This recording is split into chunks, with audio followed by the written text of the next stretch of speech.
Welcome to Nintendo Dads, episode 431, recorded June 15th, 2023. On tonight's episode, we're coming off of the Summer Game Fest fiasco. Let's talk about what we saw at the Xbox Showcase. Let's talk about Capcom. Did you miss the bed? And by the way, Ubisoft, what are you doing with your life? That and so many of your questions. Jesse, cue the music.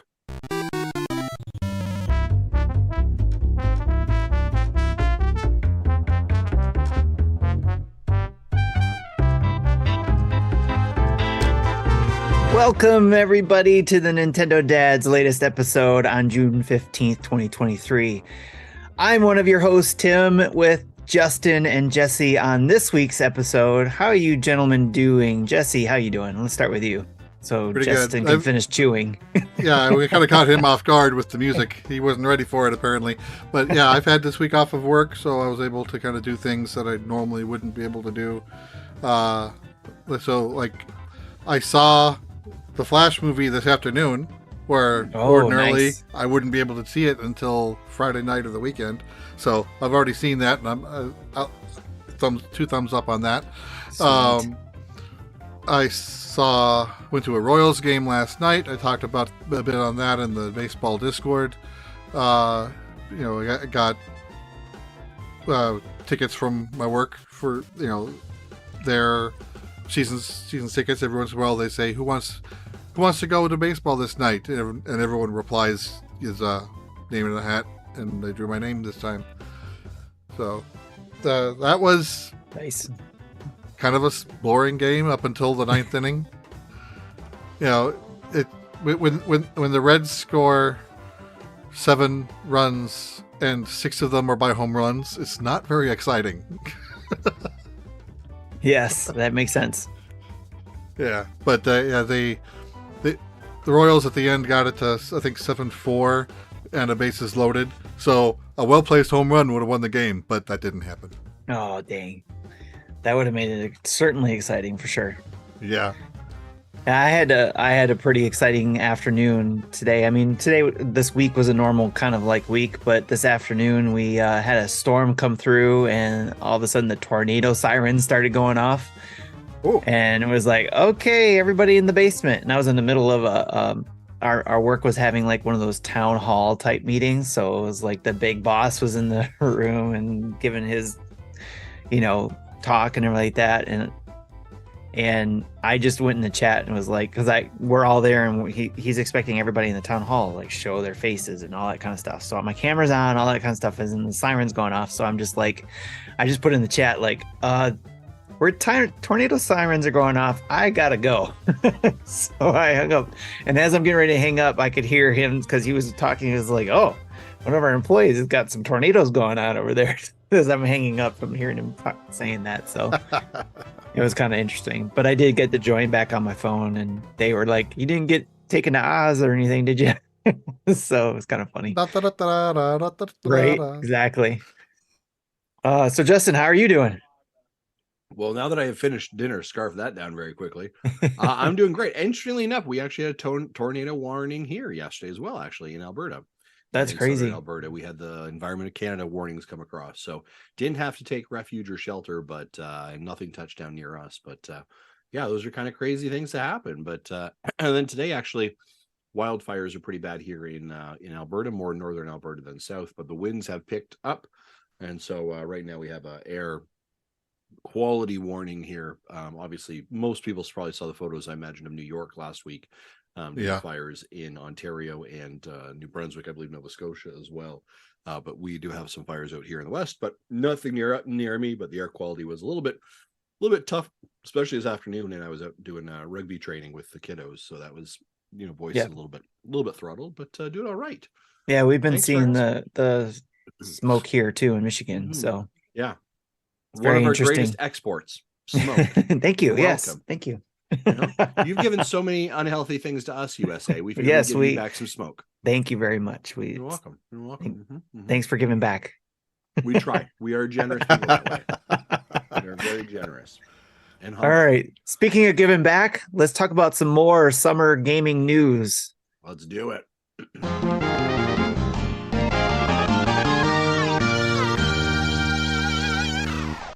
And the news is brought to you by the Patreons at patreon.com/Nintendo Dads. A huge thanks to all of our Patreons over there who help us to do what we do here and to be able to send Nintendo Dads like Justin off to Nintendo Live 2023. Yeah. So thank you very much for all of that. And we did get some new patrons as well. Sweet. Vincent Fusco. Thank you very much. And Joe Hansen. Or bracket Joe is cool. So thank you for becoming Patreon supporters. That is amazing. That brings us well over the 100 folks who support us every single month, keep some mics and the lights on. This allows us, enables us to do some really cool things. As Tim mentioned here a moment ago, thanks to your amazing, tremendous support, I'll be heading over to PAX West in early September. My hotel flights and everything is now booked and confirmed. So very excited for that coverage. So you'll be seeing, if you're in the PAX West Seattle area, drop me a DM and we're going to try and meet up. I know I've got some other of our favorite content creator friends that are in that area that I'll be looking to meet up with as well to do some content with. And then I'll be over on the Nintendo Live event that will be occurring on Saturday. I will be there on the grounds as well. So if you're there and you see me or anything, feel free to pop by, say hi. Yeah, so and again, that's because of our amazing Patreon supporters who will enable us to do those things just like they did the trip to New York last year. So thank you very much for everything that you do to keep us going. Yes, we appreciate it so much for that. And as I said, the Patreons they are sponsors for the news. And today's show is brought to you by Manscaped. But of course, if you are a Patreon, you don't have to hear the Manscaped ads because you get a ad-free version of our episodes since you're supporting us. So you get that from us. All right. So first at the top of the news for our Nintendo Switch games announced during not E3 presentations, we had the Wholesome Direct that came up. That was one of the things we mentioned at the last show that would be coming on, where we had a couple dozen games, I think, that came up in that Direct that were going to come to the Switch, if I understood correctly. So anything, I didn't get a chance to watch this, but Jesse, you did, and you wrote down quite a few things, especially Nintendo Switch games, like Miko's Night Market. Like everything I put in the notes is Switch specific, right? Yeah. So, if it's guaranteed not coming to Switch, I didn't put it here, but I have a separate page with more information if you really want to know about it. Is this in the order of how you saw it too? Yes. Okay. This starts with the Wholesome Direct, which was Friday or Saturday. Okay. I don't remember. Saturday. The 10th. Yep. It was the 10th. Whatever day that was. Did the Wholesome Direct start with Miko's Night Market, or was that the first Nintendo Switch game that came up? It started with Miko's Night Market. Okay. Nice. So, and we are all aware of that, and it's coming September 26th on the Nintendo Switch and PC. Yeah, we knew the date before, but what was new is it's coming to the other consoles in October. Nice. And that's cool that it's coming to Switch first. Switch and PC gets 1 month ahead of everyone else. Right. Or PC via Steam. Nice. Well, and it has been promoted a lot. Like it's been promoted, I think, 2 different times by Switch Directs, right? So yeah. Directs. Right. Not including the first one in like 2018. Yeah.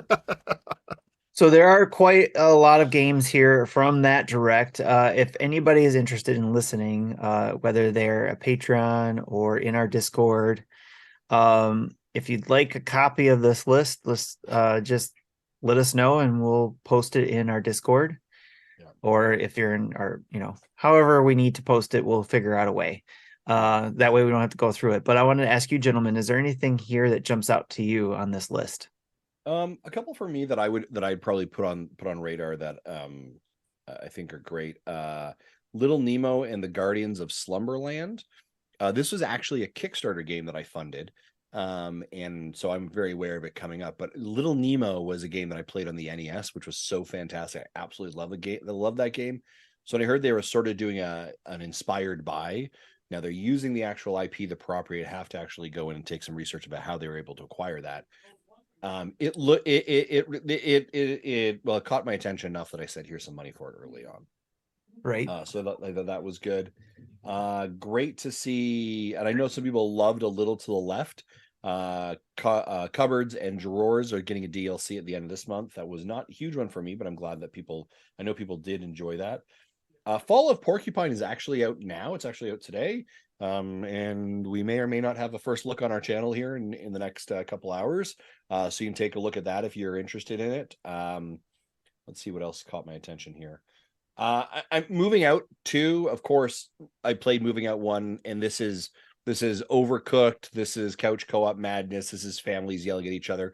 My wife and I had a good time playing Moving Out. Not as much fun as we did with Overcooked, but it's exactly in that genre. So if you're looking for a good couch co-op fun game, that would be something to look at. And they probably got the original keep wanting to say Overcooked. They probably got the original Moving Out on discount right now if you want to, but Moving Out 2 is coming, so maybe save yourself for that. SteamWorld Build, right? We saw this in early this year. That looks tremendous, and I know that Tim, you played it. Oh my gosh, I can't wait for that game to come out. That is a big one on my to-do list or want to. That was on Future Games Showcase, though.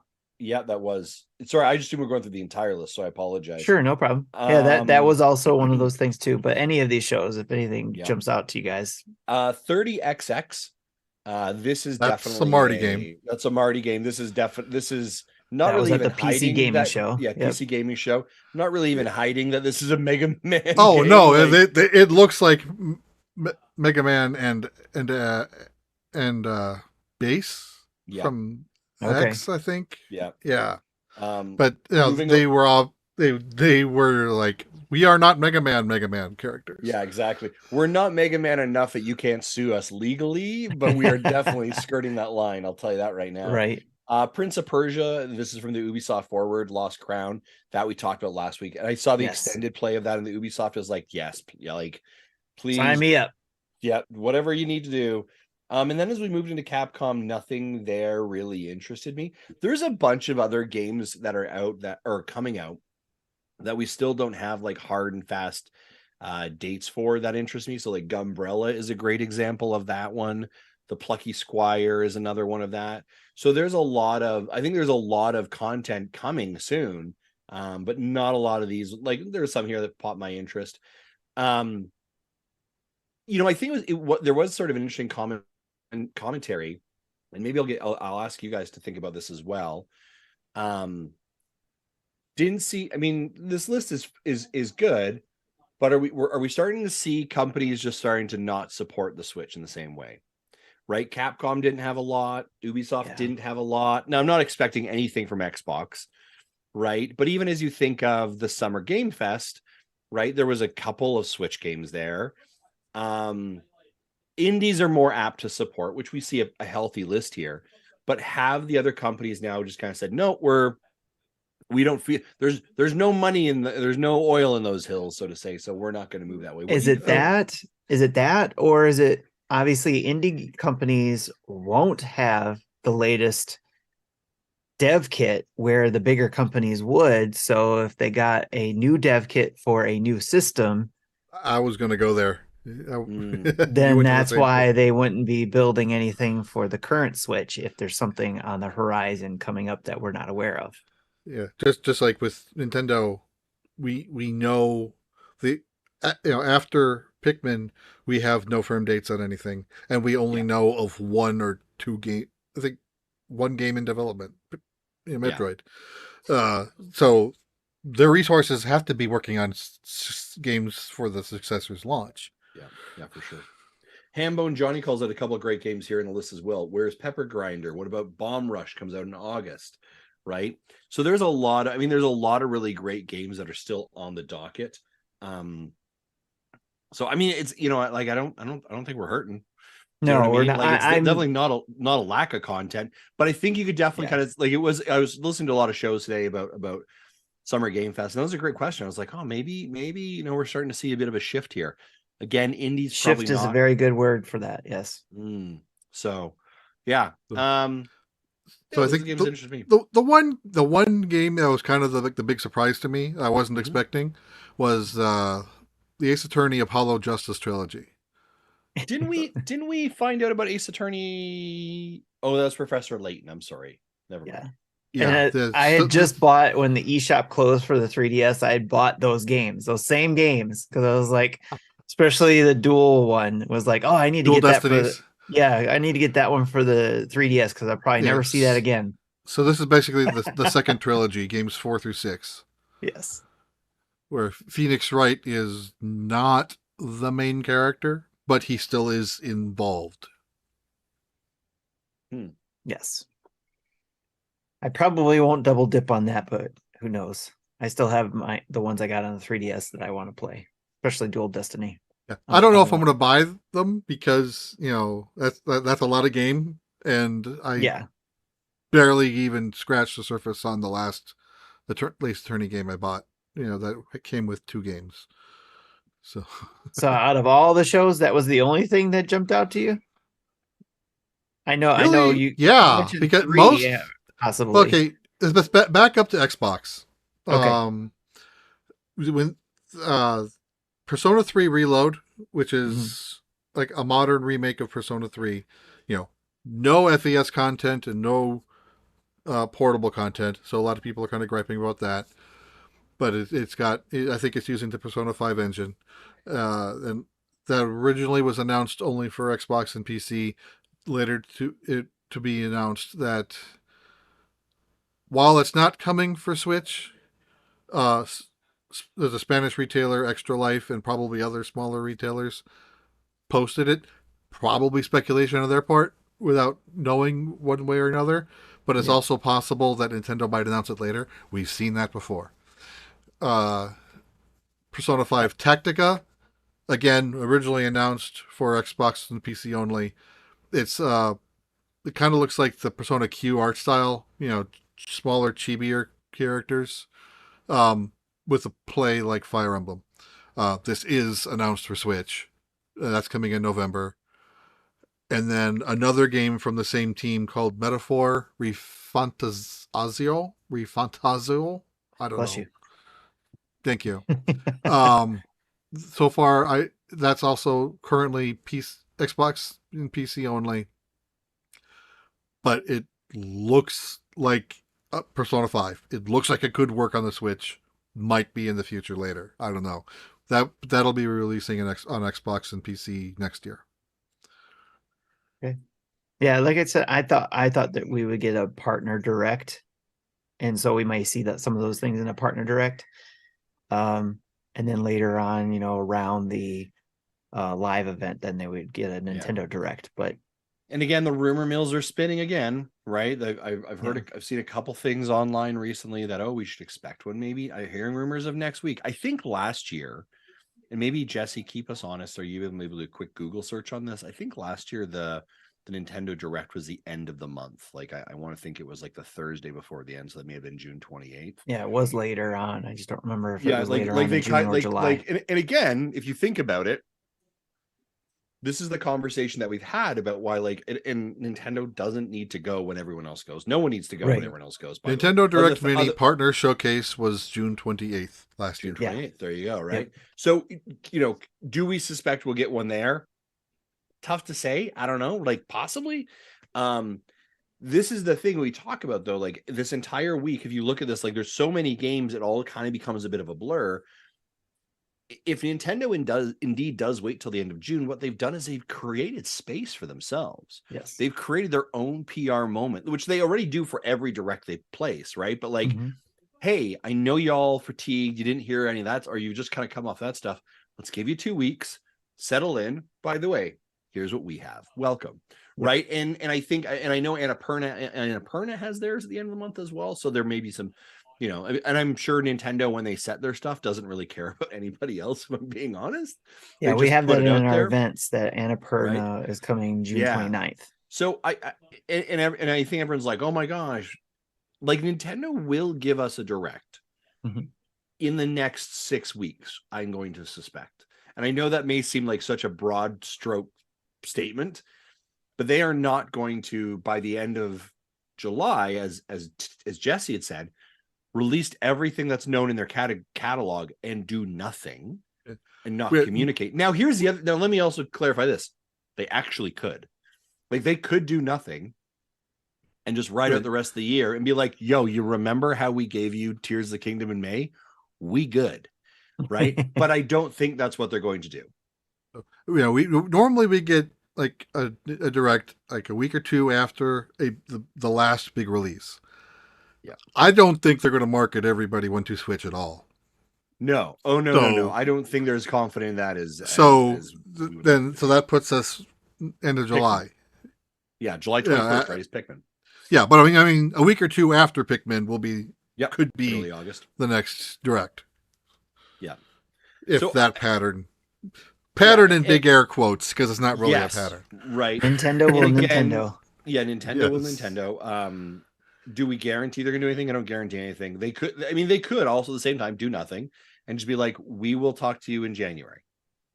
I think their main focus is going to be on, like they said, they don't have anything potentially for the rest of the year, so they're going to rely heavily on the rest of the year for their partners and their indies. Not have anything. They did not. Yes, I'm just saying they're never going to say, "Hey, Nintendo fans, we don't have anything. Y'all good?" Right.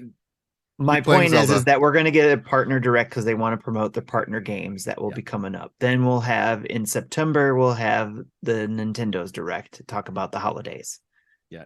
Nintendo has also been really known to do like an indie direct, usually the end of August, right around when they have PAX. Right. Which is also, remember, and again, the Nintendo Live event is super interesting. Yes. Game that I saw, I'm not interested in, but I saw this is a Tim game from the PC Gaming Show, and it is coming to Switch. Ebenezer and the Invisible World. And if you're thinking, Ebenezer Scrooge? Yes, exactly. That is the character. This is like in the world of the Christmas Story. Yes.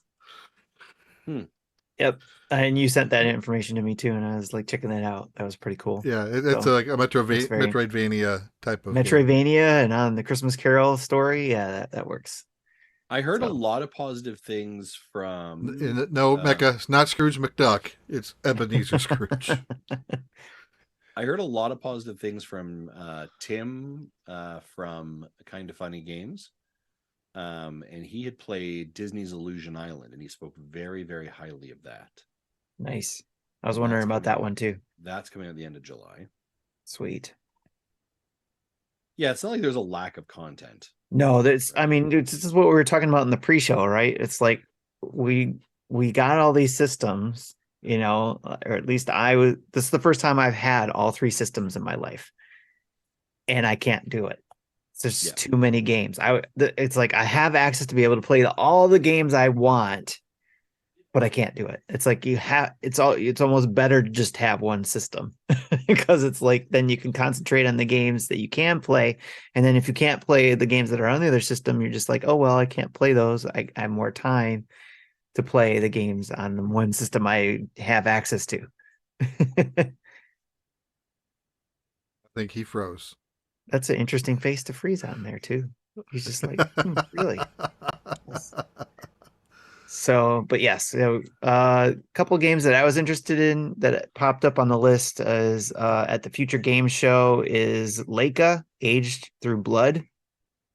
That one I think we saw information on before, and again, I'm learning more about it. It was really cool. Steam World Build, of course. I cannot wait to play that on my Switch. I would even play that on PC, even if it wasn't coming to Switch. That would be my PC game. And then let's see, the Ebenezer one that you shared with me, that one looks interesting as well. I'm just kind of scrolling through the notes to see if there's anything else that I might want to talk about, but Prince of Persia, Ghost Trick. Ghost Trick, I think we're both interested in. Yeah, but that one, we knew about that. We knew about that one. We knew that date, and I think it's the end of this month. Yep. So that's actually a good one. If you don't play it by the end of this month, you can save it for Halloween time and play it then. Yeah.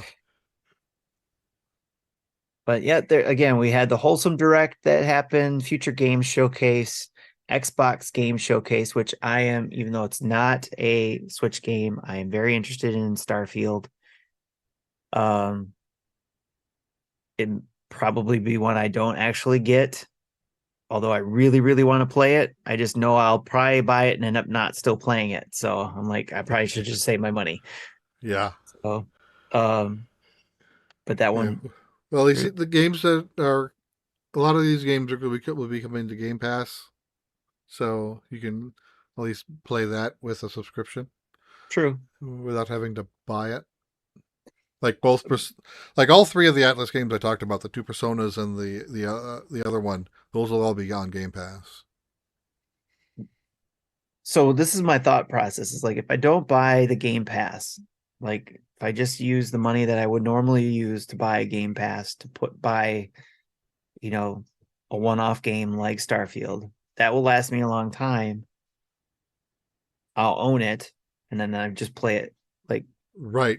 Versus only being able to play the game for a month and then having to stop. yeah. And the watch they showed off, that really, if they had put it up for sale that day, I probably would have ended up pre-ordering it. I think it was up for pre-order the next day, but it was like, I kind of after walking away from it and kind of coming back to it, I was like, glad I didn't pre-order or anything like that. So, because but it's really cool for Starfield. So kind of going off of other non-Switch games, some games that there was one game called 33 Immortals, which kind of looked like Hades, yes, that is 33 player co-op. Yes, that was on my list too of those games. Again, that could be a Switch. I don't know if the network support can handle that many connections. Handle 33 people playing at once. Yeah, I don't know about that. But at least graphically, the Switch can handle it. It's the network is the issue there. Yeah, and then what else was in that show? Clockwork Revolution looked really cool. That was the BioShock Infinite looking game on the Xbox showcase. Yeah, very blatantly. Very, very. I don't even, there's got to be people on the same team there working on that game or worked on that game. So. The South of Midnight looked really cool. Cyberpunk's Phantom Liberty DLC looks like very interesting as well. Oh, and Xbox announced a new console.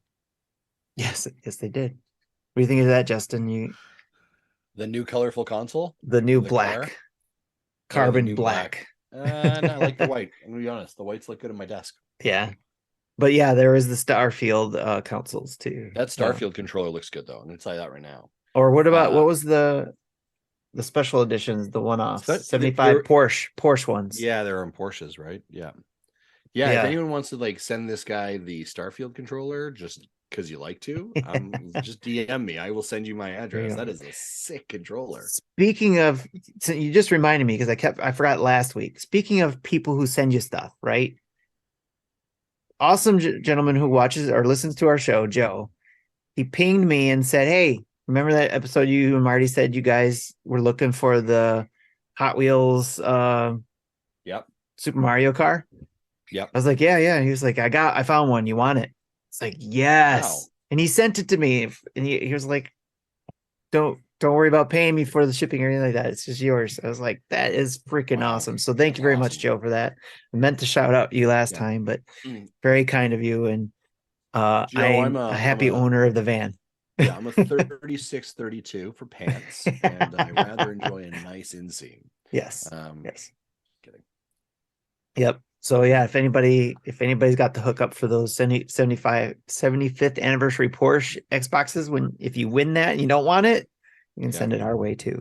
Those are quite sweet. And then Capcom did have some Mega Man representation, though. If you're expecting XH or 12, you are going to be disappointed. This is Mega Man X Dive Offline, which is, I didn't even know there was an online version of this thing.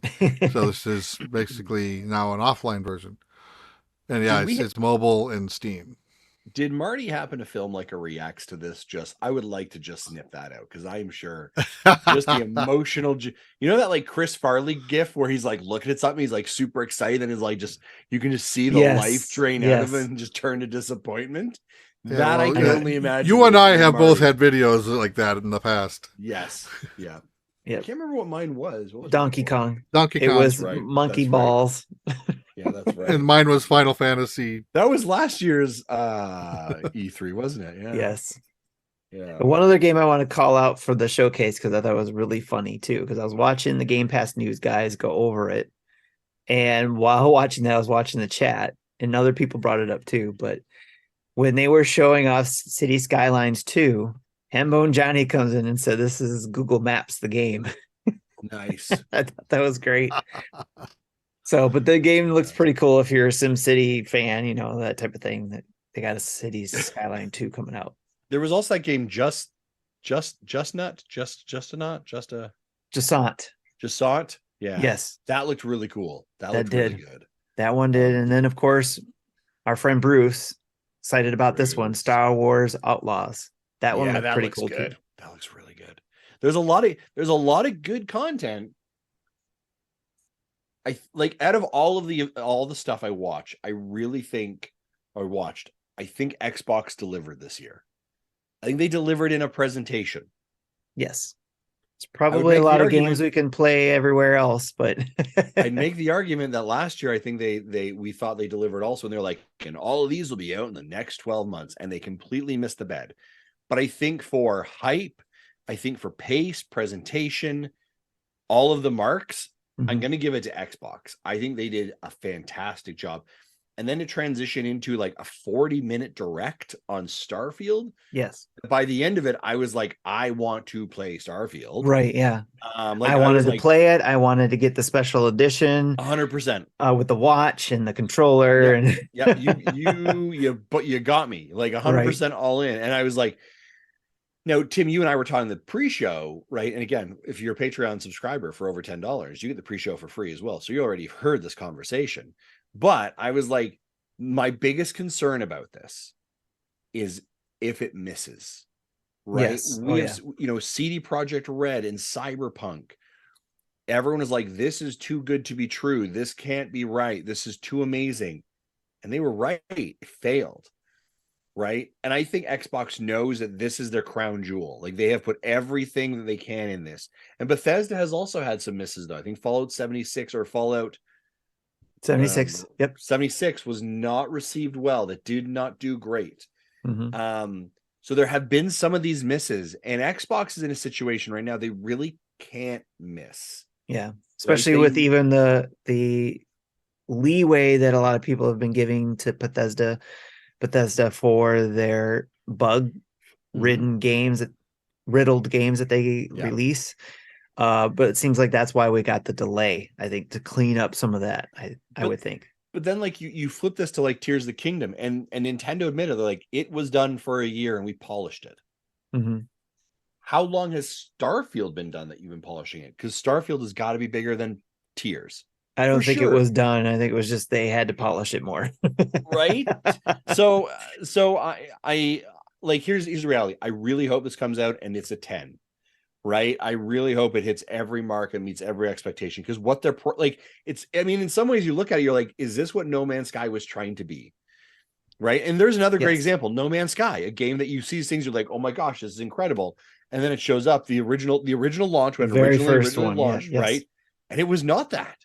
So I think we as an industry, we as pundits, we as gamers, we're okay to be excited, but I think sometimes we really like have to check. And I think when you look at a game size, now, if there's a studio that can pull this stuff off, Bethesda is probably the one of them that can. Yeah. Right. But again, I would have made the argument 5 years ago when we saw CD Projekt or Cyberpunk. If there's anyone who can pull it off after The Witcher. But even still, The Witcher had to have some work done too. So, I mean, it came out, it was good, but they worked on it more to make it great and possibly even like Game of the Year for a lot of people. Yeah. So I am hoping that this is as amazing like as it is. It needs to come out. It needs to come out at least a 9, and then they can make it better. Yeah. From there too. So, but if it comes out 10s, all for it as well. I would definitely be waiting for the review scores on this one. Yeah, for sure. Also, Overwatch got announced at Xbox. Yeah. What did you? I meant to ask you about that campaign. About their single player campaign or whatever they got, their story campaign. I'm confused because so let's pull up I was confused about that too. Okay. So I need to read it. I've been watching all of it and I'm a little confused. I've been reading some of it. Originally, when Overwatch 2 was promised. It was, hey, we're moving this battle pass formula, blah, blah, blah. But by the way, we also have a single player campaign that's built in there. And there are like dynamic skill trees, and it is a completely different game. It has single player. And everyone's like, cool, awesome, and a story mode. Mm-hmm. They were like, that's not ready yet. So we're gonna launch the battle pass multiplayer that everybody consumes. Let's do that. Yeah. And so we're all like, okay, cool. That's fine. Right. And so for some of us, like we upgrade, like I upgrade to the whatever package they were having or whatever. Well, you had to. They shut down the original. Well, no, you didn't have to. You could have just gone into Overwatch 2 and not done anything else. But I upgrade. I got like 2 seasons of battle pass coins. Oh, I get it. Players, and I thought I got access to something. Like a starter pack of some sort. Basically, right? Okay. So then a couple of weeks ago, they're like, we're not doing the single player campaign anymore. It doesn't work. It's too much, blah, blah, blah, too difficult. It's just not quality. Okay. So the entire Overwatch community was like, this is kind of what you promised us. This is why you putting the 2 on the box kind of made it okay. Mm-hmm. And this is what so we were all agreeing upon future potential, right? Essentially it. Yes. And so we're like, okay, so, and then they're like, but the things that we were working on haven't been fully scrapped, and we'll put them somewhere else and stuff like that. So the Overwatch community was pretty frustrated. I watched a lot of angry videos, and I was like, ooh, these people are angry. I was like, I don't know if I'm that angry, but I'm just like, I'm like, listen, it is what it is. What are we upset about here? Really? Like, shady, yes, but like, am I still gonna play? Yes. Yeah. And then for this to come out, they're like, and now we have PvE and co-op missions and these other things. And I'm like, wait, what? Like a week ago, you said you scrapped a lot, but you didn't really scrap it. You just moved it somewhere else. And now you're having this massive update in August. It was a very and then I watched like the same YouTubers, and they're like, I'm really confused. What just happened here? Like you just. Okay, so we're not the only ones that are confused. No, you're not the only ones. Like, and I need to actually go to the webpage and read it, because there is something along the lines of like, you buy a $15 access to a player campaign. $15 one time. I believe I need to take a look at it. It's really like, and that only came out in an article afterwards. It was or is this per character? So, all right. So weird. Justin's going to be doing some investigative research and getting back to us on. It was like the most confusing thing I've ever like seen. I was like, what are you doing with your life right now? Right. That's hilarious. Yeah. All right. Was there anything else we wanted to cover on any of these other shows that we've got? I know while we're in this pocket of shows, I know it's in our event section, but I'll cover it real quick. We do have some more shows coming up. Summer, not us personally, but as gamers, we got summer game shows like the Steam Next Fest on Monday, June 19th, the Annapurna Interactive Showcase Thursday, June 29th. Impact Directs is on Friday, June 30th, and Gamescom opening night is live. It's August 22nd. And the now last remember, pay attention to that when Nintendo's like, we're going to Gamescom. August 22nd. Really? Yes. That's interesting. And don't forget Nintendo Live 2023. And that's 4 days. September 1st, 2nd, 3rd, and 4th. Nintendo pulls out from E3, says we have nothing to show. 2 months later, Nintendo shows up in Germany and they haven't said they have anything to show, but them showing up in Germany is a big deal. Gamescom is bigger than E3. Yeah. I will tell you that because I've been there. Right. More people. More people. Massive. It is crazy. Yes. It is they like shut an entire city kind of down and it's gaming. Cool. It is nuts. So you going? A couple of years ago, we did. Yeah. Who's going now? Who are we sending there? Who wants to go to Germany? All right. I do. Everybody raises their hands. All right. So moving on to the news to close out. Will be ready yet. Closing out the news, we have a big announcement by McDonald's. They released a new Game Boy Color game available for free to play on the website, from their website. And Jesse has it downloaded to his Game Boy Color. It's Grimace's birthday. Oh, I thought you had the McNuggets. I thought you had the McNuggets. No, it was the Grimace's birthday game for the Game Boy Color. Game ROM is available from archive.org that is playable on Game Boy Color hardware. And you can go to grimacesbirthday.com to play it on their website. And Jesse's showing it now if you're lucky enough to be with us live, like Sean Capri. He's in there, Justin. Just to let you know. Yeah. Just watch out for him. Care Watch about out. Sean Capri. That you're Sean Capri. We don't need you in here, eh? Yeah, you're just weird, eh? Get out. Did you hear it when I put the speaker or no? Yeah, you Yes. can actually. Okay, because the part that I was trying to part was it was actually doing that. Ba-da-ba-ba-ba. Right. I'm not sure if you heard that.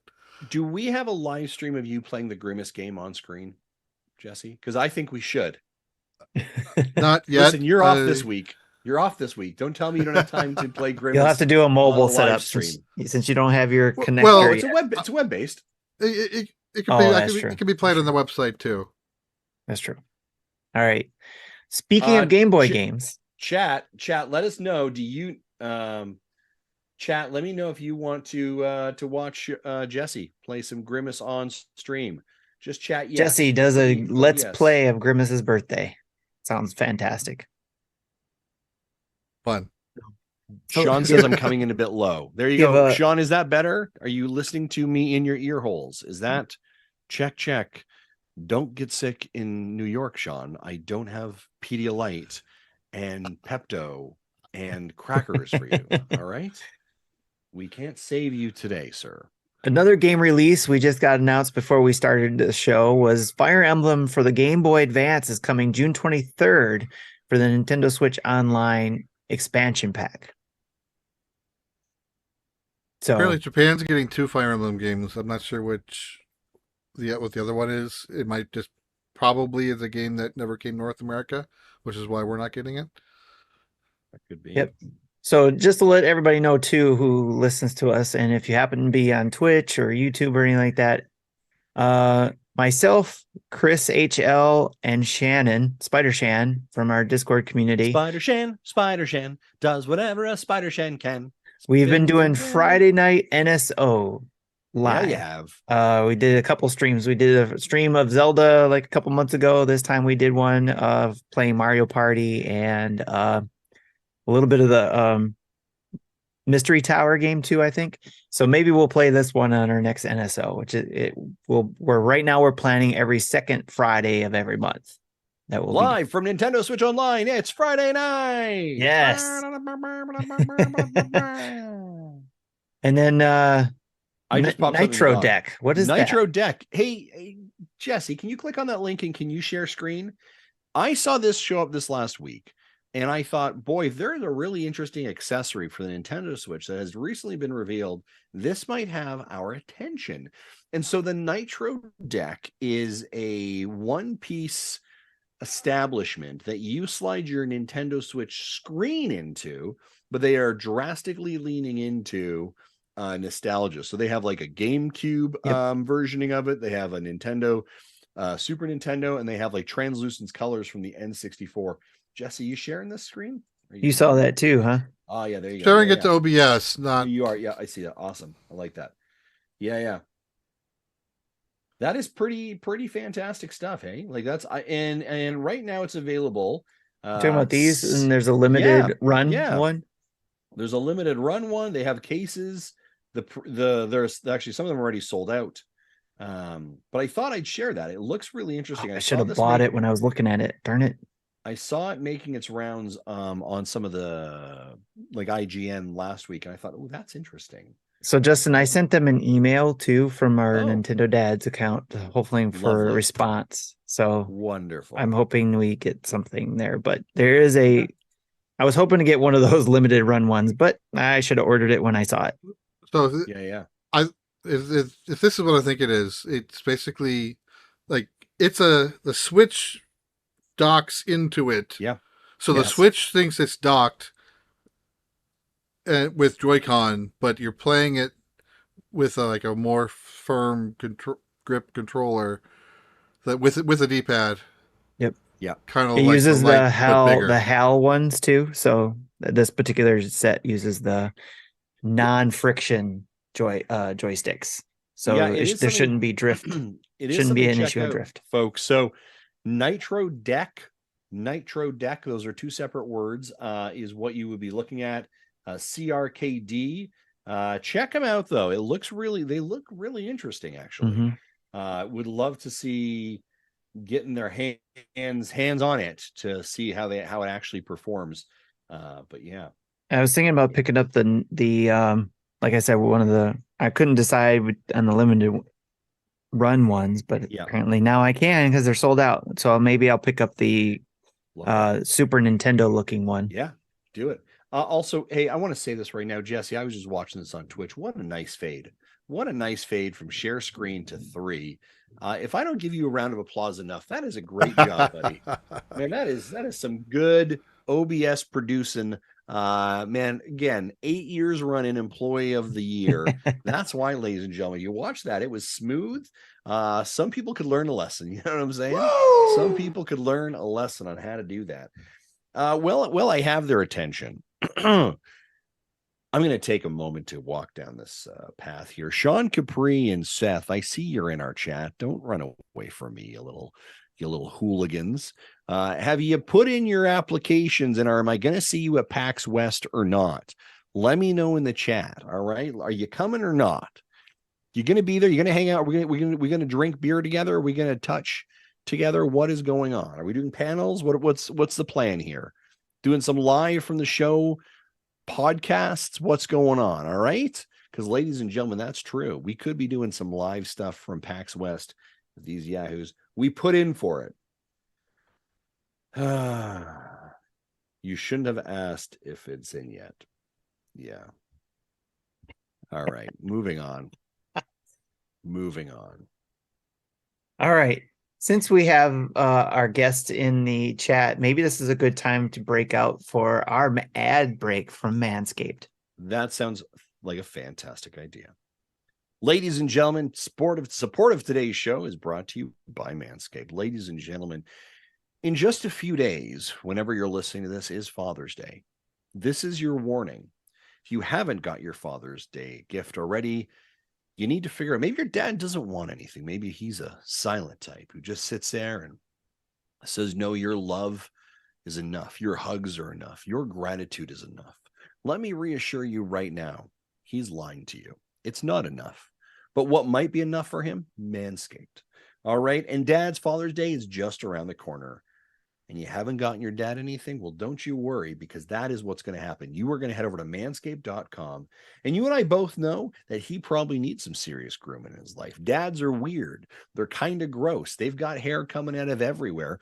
How do I know? Because I'm a dad, and I have hair coming out of everywhere, and I need to use products like the Performance Package 4.0 to keep me properly groomed, to keep me looking sexy, to keep me looking good.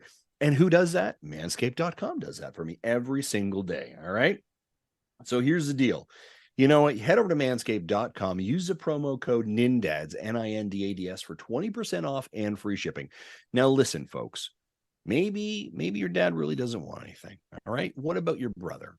What about a friend? What about someone who's become a new dad? And you're like, listen, you need some self-care. You need to manage yourself. By the way, use these products. All right. Introduce them to the ball deodorant. It's hot out there, right? Nothing is better than not having some weird smell and weird chafing down there in hot degrees. All right. Maybe it's the beard trimmer, like Tim was just showing you a couple moments ago. All right. It's a great opportunity to keep that Hedge Pro trimmer, keeping the beard nice and tight, right? Maybe it's a Weed Whacker 4.0 performance package. Maybe it's the Shed.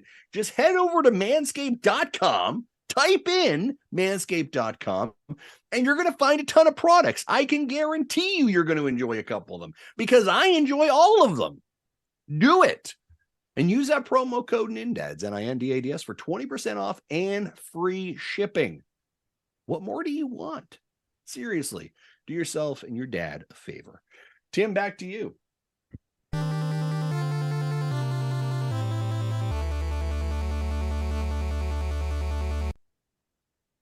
All right, let's discuss a few things, and what better things to discuss than Father's Day?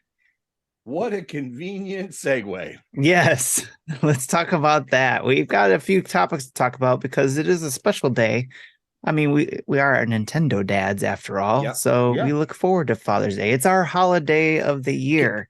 Can I tell you right now, when we thought of this, boy, did we not think Nintendo Dads was going to be such a great idea when it came to Father's Day. Because let me tell you, Nintendo and Dads, we know Nintendo Dad. We know Nintendo used it recently. Dads play together, play too.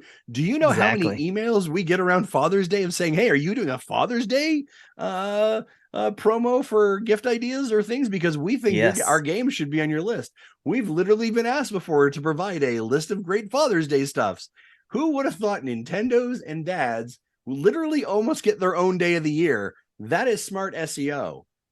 You know what I'm saying? That was a great idea. Who thought of that? I'm going to say I did for now. All right. Was it workshop by me and Zach? Maybe. But for all you who are like, why are you not called Nintendads? This is why. Nintendo Dads? Great SEO in regards to these kind of things. All right. What's SEO? Search engine optimization, folks. That's how most of you found our show, because you wrote in Nintendo and Dads and you found us. That's how it works. That's how I found us. Not like something like an Xbox Drive. Who does that? That doesn't go anywhere. Father's Day here in the States is this Sunday. In Australia, it's not until September, and I don't know if it's different anywhere else, but Father's Day is someday somewhere. So let's talk about recommendations for Father's Day gifts for the gaming father in your life. Justin, do you have anything to suggest? What would I recommend for Father's Day? So one thing that I'll throw out as an example is Jackbox games. Mm-hmm. They happen to be on sale from June, until the 19th. Yeah. So that's a good one to do, especially for families and groups of, Yeah, that's a great one to do. I think Mario Kart's always a safe option if you don't have it, right? It's a pretty great one to do. What other Father's Days things do I? I'm not a big gift person. Okay. But what would I think? Like what would I want? Like ribs. I'd like ribs cooked. That'd be nice. Some beer. I saw Marty put down here some like Lego. That's a great idea. I love that. Yeah, he said Lego Bowser or the Lego question block. Yeah, that's a good one. In fact, he mentioned that. He mentioned a Nordis Sienna smart backpack, which I thought I'm a backpack person. I like backpacks and slings and stuff. Right. But I was like, I had to go check that one out. So that was cool. He mentioned that. Gooder sunglasses. Yes, they're not they're not our sponsor anymore, but we love their sunglasses. Yeah. And a good nap and a trip to your favorite restaurant is what he said. Yeah, what do I want? Like, what would I want for Father's Day? I've had some great Father's Day gifts. My wife has sent me golfing for a day with the boys. That's been great. I will actually tell you the best Father's Day gift I ever got. Perfect. Was we were living in Ireland, and she arranged for me to go kayaking off of the southern tip of Ireland. That's cool. So that was like, and we had a friend who came over, actually, him and his family, Jeff, who I play Overwatch with in Fortnite. They had came over to visit us, and so we had actually arranged. It was a month after Father's Day, but that was our Father's Day gift. So Jeff and I both went kayaking with this other, like, this kayaking tour party, and that was incredible. Like, that was a life, like that was something I was 100% like incredible, and so that was awesome. So I like kind of like getting out and doing something. Yes, is usually what I like. So yep, and it sounds like a surprise too. Like it's not something you asked for. It was something that just kind of like, hey, here you go, and you're like, oh, sweet. Being Bruce asks, isn't Father's Day supposed to include the kids? Listen, it can or it can't. Like, it all depends. Yes. Here's what I've noticed. For Mother's Day, moms are like, the gift you can give me is not to have the kids around me. Right. And then for Father's Day, somehow the gift is, oh, you have to do something with the kids. I don't understand why there's a double standard there. That doesn't make sense to me. Like, wait a minute. There's something fishy going on here. I don't understand this, right? So hold on a second. I'm just getting kids double times. Right. Listen, I love my kids, but like, I don't know if that's really, really what we're doing there. So Jesse, you got any cool things that you got or experiences or recommendations? Not really good ones. going with Marty's Lego suggestions, if they're like an older father like I am, who is familiar with gaming pre Nintendo, I just picked up a Lego Pac-Man set, and Nice. it's currently sitting in my garage waiting for me to uh, get it That's a to whole not. cabinet, right? Yeah, it's I don't know how tall Tabletop. it is. It's Yeah, it's yeah, like it's a not. tabletop cabinet, probably stands 1.5 feet tall. I love the idea of it being an actual cabinet. Like, No, it's not an no, arcade. No, it's 7 feet It's tall. a 7 foot tall and Lego Yeah, it costs cabinet. $3,000 Yeah, it because costs it's $3,000 1,800 exactly. Yeah, and bricks. somehow No, we've actually put a processor in it. And Right. Sweet. and but so it's, this is probably not. This is probably something that's me specific, but again, I'm not a gift person much either. Much. If it's my kids and I my wife knows if it's something I want, I normally already have it. But I so struggle with days like this. Yeah. yeah. But this week, I don't think they're officially Father's Day gifts, but I can count it. Anyway, like my wife's camping at an SCA event, and at these events are merchants. So she went to the archery tent, merchant tent, and she picked up a new bowstring for my longbow and a new set of arrows, so Yeah. I can start trying to get back into the archery thing again. Since Nice. I literally haven't tried it in 4 years. It was this week, war week in 2019 when I last tried. I was on site for an hour and a half. It was 95 degrees, and I said, "I am miserable. I am going home." Yeah. Yeah. Yeah, I don't know about you guys, but yeah, I struggle with like Father's Day stuff. Like I don't know. Like like let's be honest, it's a Hallmark holiday, right? And so like let's celebrate you for being amazing. And you're like, I don't feel comfortable being praised Right. in that. Like and I don't, and like, Daddy, you're amazing. Here's cards that are like, you're like, I don't, yeah, it just doesn't feel genuine. Right. Right. Like, I don't know, like, listen, like, let's honest chat. Like, as a dad, sometimes I feel like I'm failing. Yeah. Right. Well, Like, I and think that we sort all of thing do. is cute when the kids are 4, 8, Yeah. 9, and drawing their own. Yeah. Yeah. My youngest is dad 21. That isn't Yeah. very cute anymore. Yeah. You're like, really, Matthew? You drew this? This is not going on the fridge.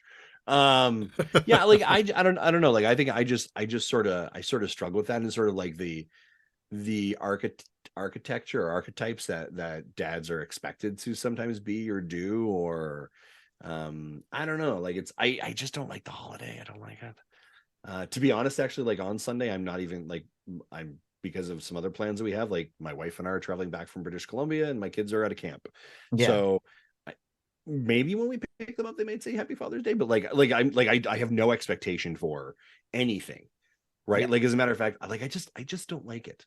Because I also think like, there's so much commercialism around like get dad the perfect gift. Now, in all fairness, we just told you to get dad the perfect gift over at Manscaped. manscaped.com, right? Because there's so like, and same thing with Mother's Day. Like, I'm gonna fail at this. Like we're like the expectations versus realities of these, and I don't know. Maybe everyone is anyone agree with me, disagree with me in the chat? Mine Yes, Sean. happens to fall right around my birthday, so it's like it's a blending anyways for me. So but this right here, right behind me, you can see that was a Father's Day gift. Yeah. That red sign is that was made for me. So that was pretty cool. But I like the experiences and the surprises myself. So yeah, Mecha Dragon says, "Hey, don't call yourself a failure." I would say this, like you I think as parents in general, like there are days that you're like, man, I feel like I'm doing great, and those days you're like, I had no idea what's going on, right? And that's the reality. That's the reality of everything, right? So I wouldn't say failure may be a harsh word, a harsh term, and if I said that, that's not right. But like we all tackle as fathers, as husbands, our own challenges with how we do that, and like what is also being imprinted from our own experiences with our dads and stuff like that, and the challenges, and like the fear of screwing up our kids. Fear of screwing up, and what does it mean to be a dad, and what does it mean to be a father, and how do you do these things? And so there's a whole psychology around like insecurity, imposter syndrome, right? And then you're Yes. like, what are you modeling? Like, there's a whole behavioral science around all of it. Yeah. My laugh wasn't about what you were saying. It was what Bruce said in chat. He goes, I believe all fathers need to get a metal Triforce. Nice. Well done. Good sales. Good sales pitch there. That is the number one gift that you should get your dad or a father is one of Bruce's metal Triforce. Yeah. And if you just listen to my emotional spiral, I apologize. Yeah. Do we need to get Zach back on the show? Do you need to talk to him? I think he charges too much now. He charges too much. His rates are above what we can charge. That's why we had to put more ads in just to do that. Regardless of what we're saying, though, some people do have a hard time trying to find a gift for their dad, especially if they're older. Like my wife and I had that experience with trying to find something for her dad because he says the same thing. Like, I don't need anything. Yeah. But we still, we feel like we want to get him something, or she wants to get him something to show her, appreciation, I guess, for, fathering her all these years. So that's why I think we have these recommendations, not necessarily for us, but more so for helping maybe somebody else. So like Marty's backpack, or like I said, I like bags too. And there's a company called Alpaca that I really like their bags from. And I use their Bravo Sling Mini, which was really nice. It holds things very close to my body. So when we're going out for a long day, I can have that, and not worry about taking it on and off type of thing. One of like a cool dad thing that I have that I like. I have one of those like metal wallets that holds your 5 like cards in it. Nice. Right. Nice. I got that for Christmas once. Those are killer, by the way. Those I like a lot. Because I used to have like the dad wallet, right? That was like if I sat on it, I'm probably slipping a disc somewhere. Right. So I just took out like the 5 cards that I need. Boom, and that saves me, and I like that. So that's pretty good. Yeah. And I have a mini tool, a mini multi-tool that I carry. That's always that's what always comes handy for people who need to work on things. So MSL, is your suggestion getting health insurance? Is that what you're suggesting in the chat? Sean Capri says, get a dad a Starfield Xbox controller. Yep. Yeah. There you go. Yeah. So If you want to send me a cool Starfield controller. If your daughters are listening, Justin, they can get you a Starfield Xbox controller for Father's Day. No. All right. So Justin, you mentioned some of your favorite memories. Jesse, did you mention your favorite memories, either whether with your dad or yourself? Or I don't really have any. Again, I don't think that we really don't really celebrate this holiday much. Oh, if we do, they might take me out for dinner or something like that. But nothing really comes to mind specifically. Nice. Tim, what about you? There was one time we went to it's hard for me to remember them all, but the one thing that sticks out to me when I try to think of it is the time we went to a place called Frankenmuth here in Michigan. And it's one of we did a lot of things as a family, but it's one of those few times I was able to capture a good picture of it, especially with all the kids together at one time. So it was really cool. And it was around Father's Day. So it was, even though at that time it was probably really hectic because I'm trying to keep all the kids together and they were younger and all that kind of stuff, it's still a great memory. So, And whoever needs to hear this for Father's Day coming up, whatever that means to you, whatever that looks like to you, right? Keep trying, right? Keep digging in. You have the most important job, and keep your damnedest at trying to do it well every single day. That would be our encouragement to you. And if you need help doing that, find people who can help you do that better. Yes. Great. All right. We have a couple questions from the community in regards to Father's Day as well. First one comes from Koopa Kid 80. He asks, favorite meal request on Father's Day? Ribs. I like me some ribs. Nice. Yep. Jesse? I'd say, pretty much anything grilled outside. Where It's like a staple, right? That's the dad. Steaks, burgers, hot dogs. Yeah, it's June, right? It better be on the Yes. barbecue, right? And there's probably a can of your favorite beverage or alcohol not too far off with some kind of meat smoking or barbecuing product. Right. Yep. That is fantastic. How Solo do I something. Go ahead. Oh, sorry. A question says, how do you prepare your ribs? This is in the chat. Beer Cerveza. We do a 3-in-1 smoke, 3-2-1 smoke recipe, which is on the smoker for 3, and then we take it off and we put a rub on it. And what else do we put on it?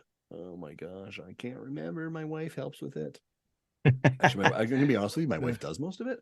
And then we wrap it in tinfoil, put it back in the smoker for 2 hours, and then we take that out and then we unwrap it, put barbecue sauce on it, and put it back in the smoker for an hour. So it's a 6-hour smoke. Yeah, my wife has this recipe she does with beef ribs more than pork ribs or lamb ribs or whatever they call it. So those are bigger pieces with a lot of meat on it. She'll get like vegetables in a broth cooking on a pot that is both capable of being on the stove and in the oven, and then put the uncooked ribs kind of spread around there. And I don't know the details because I've never been involved with this, and then she cooks it for, I think it's like a low temperature, like maybe 250, 300 for 6-8 hours. And the meat just gets tender, it falls off the bone, and then and then they have the meat and the vegetables and the broth, kind of like a stew almost, made with beef ribs. Yeah, all this meat talk. Yeah, I know, right, Sean? It's a lot of meat talk. We're liking it. Welcome to Meat Dads. That doesn't sound right either. That SEO might not be a good idea. Solo something asks, living under the same roof, it can be hard at times to truly surprise someone. What is a Father's Day where each of you was totally surprised but what your spouse or kids got for you? Detail the events or gift. Again, I can't think of anything. I think for me, that one has to be that kayaking trip.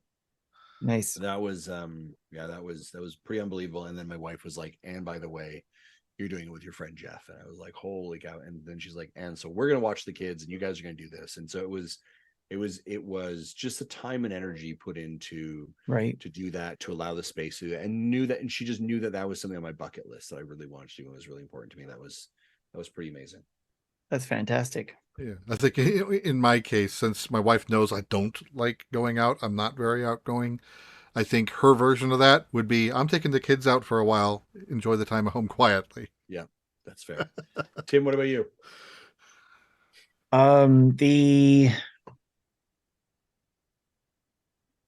It's usually something to the effect of, like, if I don't know, like most of the time, and I can't remember an exact gift, but it's like something to where I might have mentioned it in passing, or I won't buy for myself, but I mentioned it like, oh, that'd be awesome to get that. And then, or that's really cool. And then somebody asks like, well, why don't you get it? And I'll be like, I don't want to, I don't want to, or whatever. Yeah. And then all of a sudden I get it on, cause like I said, my birthday is around Father's Day too. So it's usually like a combo type thing. Happy birthday to you, Tim. It's not yet, but but I know I'm going to forget. So happy birthday, Tim. Thanks. So, but yeah, it's like those type of things where it's unexpected, and it's just like, hey, you said you wanted this. Here you go. We got the kids will be like, hey, we got this for you, or we know you've been eyeballing this forever, so we got it for you. So that's really cool. And then of course, anytime we can get out and do something, especially nowadays, it seems like as a family, it's always great too. So. Because it seems getting harder and harder to do as the kids are getting older. That's sort of the thing, right? Like it's no longer about like that's that special moment of coming together, and that's you enjoy that one day as a dad and bring your no, it's sitting at the fire, and I think and I wonder if that was just the difference, right? Maybe the time when it came to pass, right? But like now it's. No, like for me, the kids, my wife sitting in the backyard, at the fire pit. That's pretty awesome. Going to see a movie together. That's pretty special. Yes. Right. Like it's those things. It's those. it's those things that are those moments in between that I remember more than this one day where it's supposed to be very special for this thing. Right. I don't like that. I don't like that idea, because every day you're with your family, every day you're with your kids, that's a special moment. Right. And you can create moments like that in there every single time. Right. So I think that's the, like, I think Father's that's the Day is challenge every of, day when we get to do that. I think it's a challenge of it when you make something like the one day of like all expectations have to be like, this day is perfect. When your reality is like, I have all these other days along the year that are perfect and are exactly what I want. Right. Great So don't need point. to make Exactly. this. Yes. That is an excellent point. And I think that's what it comes down to for sure. This is like all those different things. It doesn't matter if it's on that day or Father's Day, or if it's some other day throughout the year. Yeah. Getting to do that all with the family is awesome. So Yeah. the last Father's Day question comes from Mecca. He asks, for a Father's Day question, who is your favorite daddy character in a game in gaming? Oh, Mecca, you're funny. Favorite daddy character. Is he? There's that visual novel game where you dated dad. I don't know what that. I forget what that was, but no. Right. Oh my gosh, what The was dad So- dungeon game or something like that. that's Boyfriend Dungeon.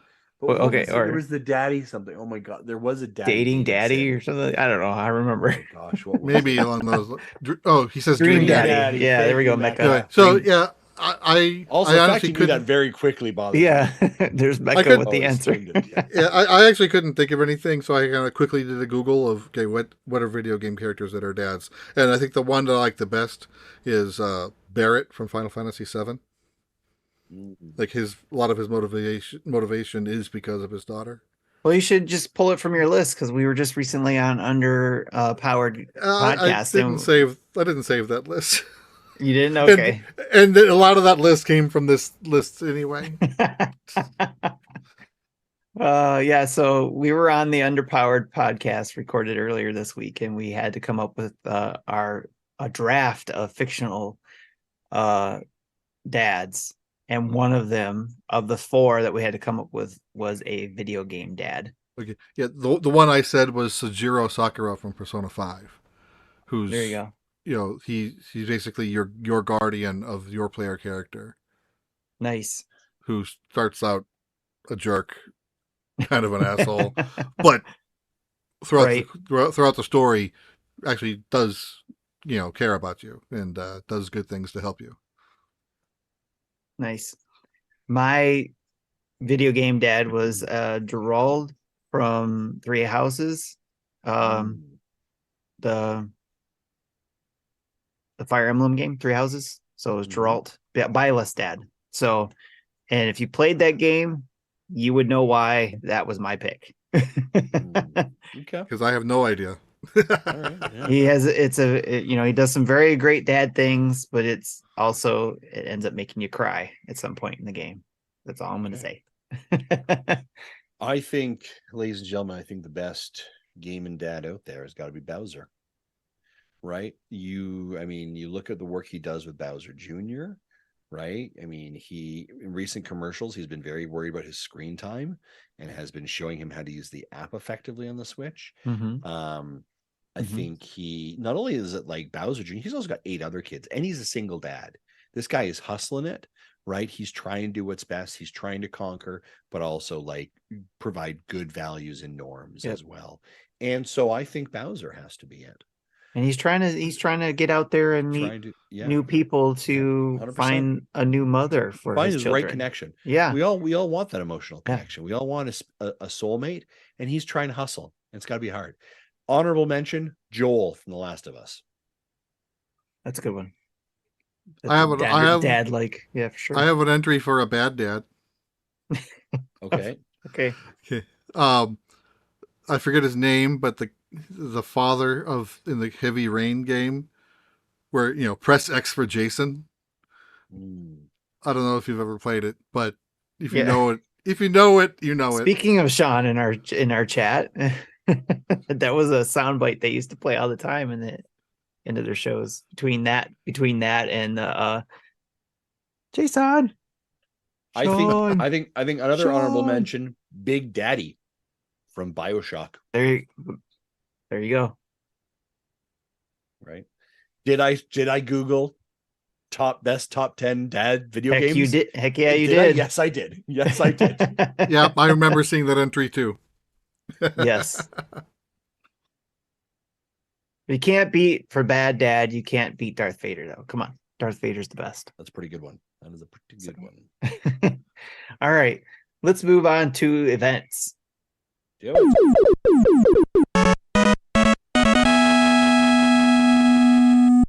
Again, we've already talked about some of the rest of the summer game shows earlier in the show when we were talking about the other game shows we watched.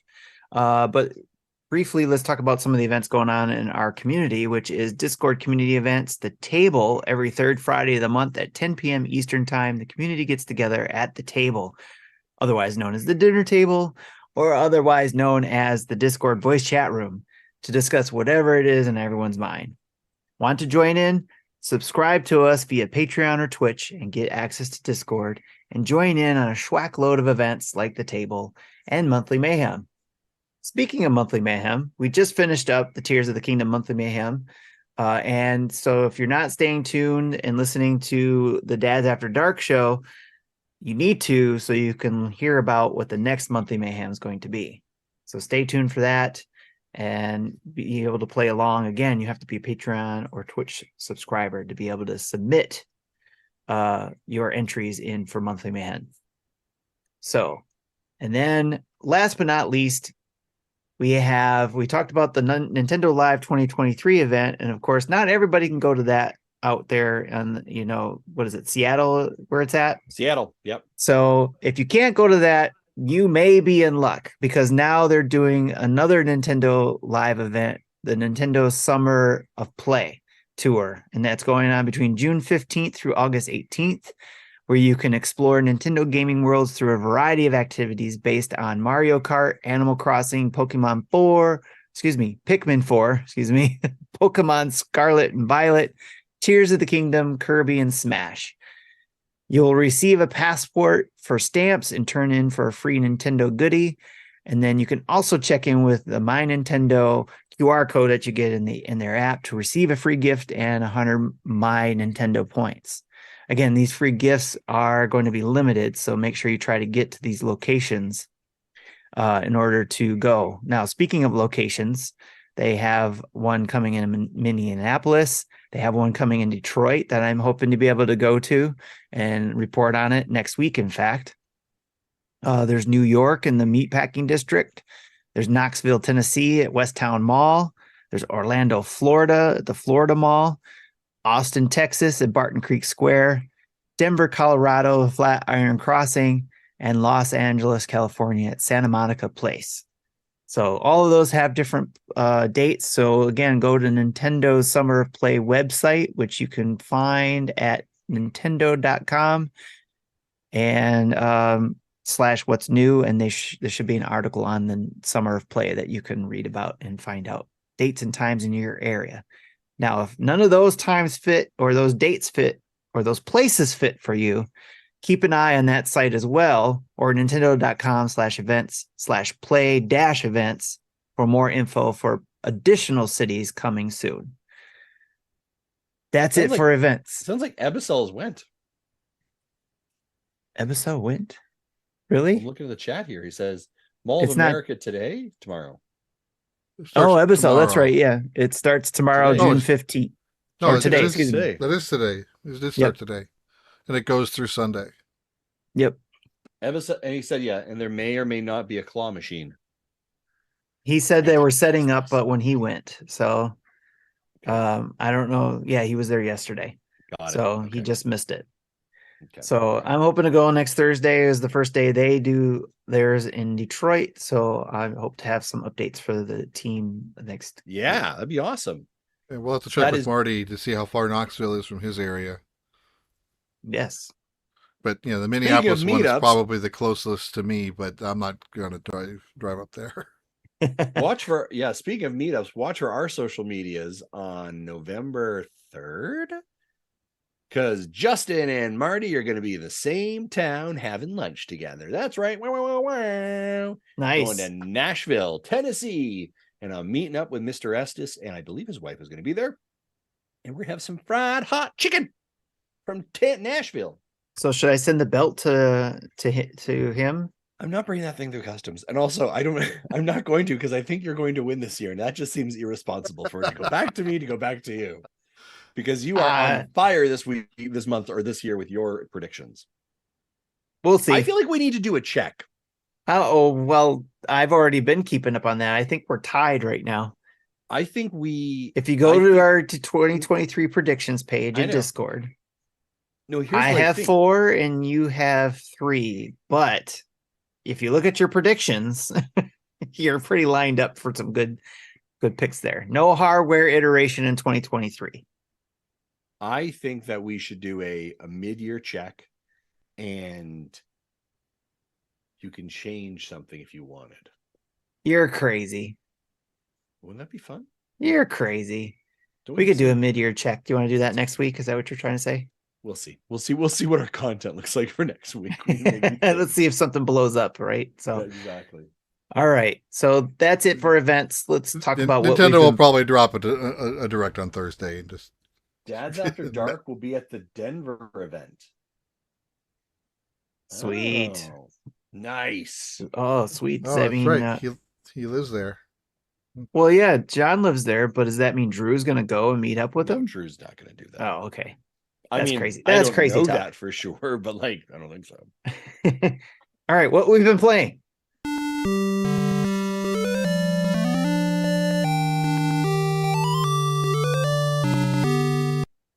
All right, Justin, go over your massive list of games you've been playing. 2 games. I'll start with the one that's not Tears of the Kingdom. I played Dr. Fetus Mean Meat Machine, the demo that is out on the Nintendo Switch. As a matter of fact, we got a review code actually for it earlier today. And if you are a person who likes like the match 3, match 4 kind of Tetris puzzle games, this is sort of that, but it takes on a much more difficult, hair-raising variant of it, which is like if you've ever played Meat Boy, you're like, oh, that's easy. I just run, jump, and jump one more time, right? And I'm there. But then like it's run, jump, miss, run, jump, miss, run, jump, miss. Oh, there's a saw. Run, jump, miss. Oh, there's a saw. There's another hole. They so when I heard that the Team Meat was doing a match 3 puzzle game, I was like, this makes no sense. This is stupid. It is the rectangle drop of a puzzle game, and then all of a sudden there are saws that come across. Yeah, I think last week I described it as Puyo Puyo with stage hazards. Yes, that's exactly what it is. And so I played the demo, and it's on our YouTube channel. You can check it out. And I was like, and I even said, I was like, well, this seems really easy. And then all of a sudden the saws came out and the blades. And I was like, oh, this is much more challenging than I thought it was. And it gave me the palms are sweaty. I was like, oh my God, gotta move that. One more. Like it gave me the intensity feeling of one of the Meat Boy games where it's pixel precision, but it was literally in a match 3 game. So if that is kind of your jam, I would say check it out. Again, the demo's out, so you can definitely 100% check that. So that is Dr. Fetus, Mean Meat Machine. Demo's out now. The game is out next week. I think it's June 22nd. Because I think that's what the embargo said. Ladies and gentlemen, Tears of the Kingdom. Just still working through that. Sorry, I apologize here, folks. In regards to where I am, I want to do it without being spoiler. So I'm going to say something, and then if you know, you know. Super Mario Sunshine. If you know, you know. That is all I'm going to say. I've also done a new technique, which is there are so many side quests, right, that pop up, or there's and so I don't know about you, but like I'll explore and I'll bump into someone, they'll talk to me, I'm like, and it's like, bing, side quest added, right? And I'm like, nope, and I will put that in my side quest bucket, and I will, reassign them the mainline quest, and I'll go do that. So I recently finished a boss. It's so weird, the order, but I will say I finished another boss, another dungeon. And so after I did that, I was like, before I go to the next boss area or the next event, I'm going to clean up my backlog of side quests. So I spent like an hour and a half just doing these little side quests, zipping to shrines and talking to this person and grabbing this thing and going there. And it's kind of interesting because that kind of gives me an opportunity to just kind of re-explore some of these areas again. But that's been my methodology. But Tears of the Kingdom, let me tell you, that's amazing. And I just enjoy it too much. So much enjoyment. Nice. That is all. All right, Jesse, you said you just broke 100 hours in Tears of the Kingdom. How's that been going? It's slow and steady. Yeah, I haven't progressed the main story at all this week. I don't think I have. I don't remember where I was last week, but I have finished the first 4 temples, and then Purah says, "Oh, okay, go here next," and I'm like, "Okay, I'll do other things first because I'm going to get handed to me." Um, I still haven't unlocked any of the Great Fairy Fountains to upgrade armor. I know that's going to be something I need to do soon. Otherwise, even with 25 hearts, I'm going to die in 2 hits. That's not fun. But yeah, right now I still have 22 hearts. I have 85-ish shrines. I have, I think, 2 and 2/5 stamina wheels. The last set of quests I've been working on is getting the Yika clan outfit to do that part of the set of side quests. That's where I'm going to be heading next. I have acquired all 3 pieces. I just now will have to use them to do what I need to do. I've expanded the what's the bottom area called again? The depths. I've expanded that a little bit. I think I have like 25, 27-ish light roots. No, again, there's 120 of them. So it's a lot I have to. I have stayed away from the depths a lot, except for a dungeon that requires you to go there. Yeah, I did one set of side quests that requires you to be in the same general area in all 3 levels, and I got a pretty good reward for that.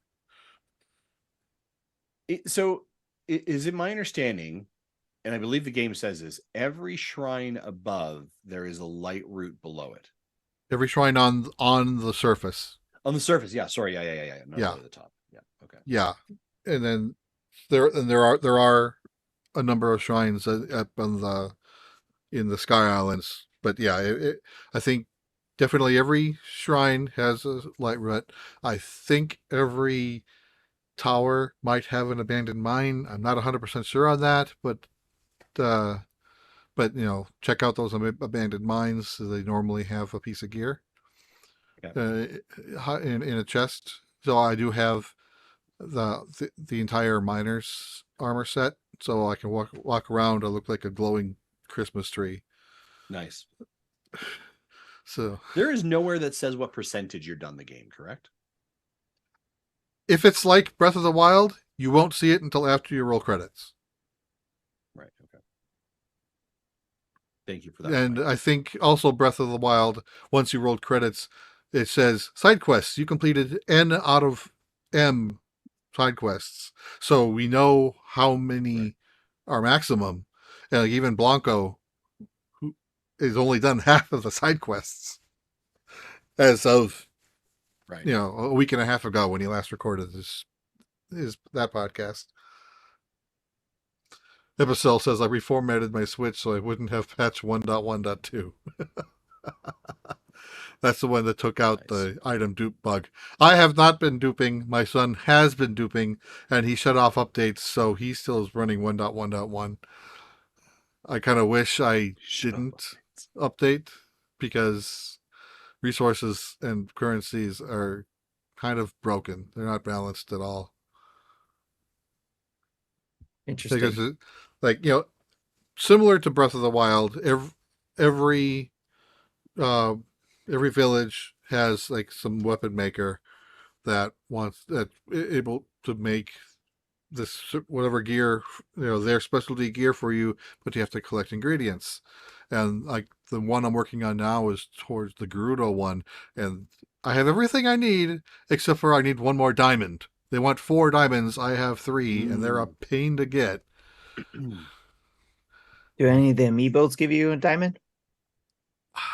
I have I haven't I need to scan them more often. Sometimes I see opals and sapphires and maybe a ruby. I haven't seen a diamond yet, but it doesn't mean it won't. Okay. Cool. What else you been playing? Yeah. I played Brain Show. We got a code from the publisher for that. I have a video. I have a video uploaded, just waiting to be scheduled. It's a party game, local multiplayer only, and for I think 2 to 8 people. It's like a quiz show, trivia questions, and each one has 6. Each run through has 6 rounds. My son and I played this morning.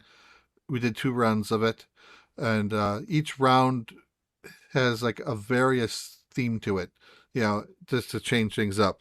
Sometimes it's, here's the question, here are your options. Each of you answer in secret, and then you both could get it wrong or you both can get it right. Sometimes it's, the first one to buzz in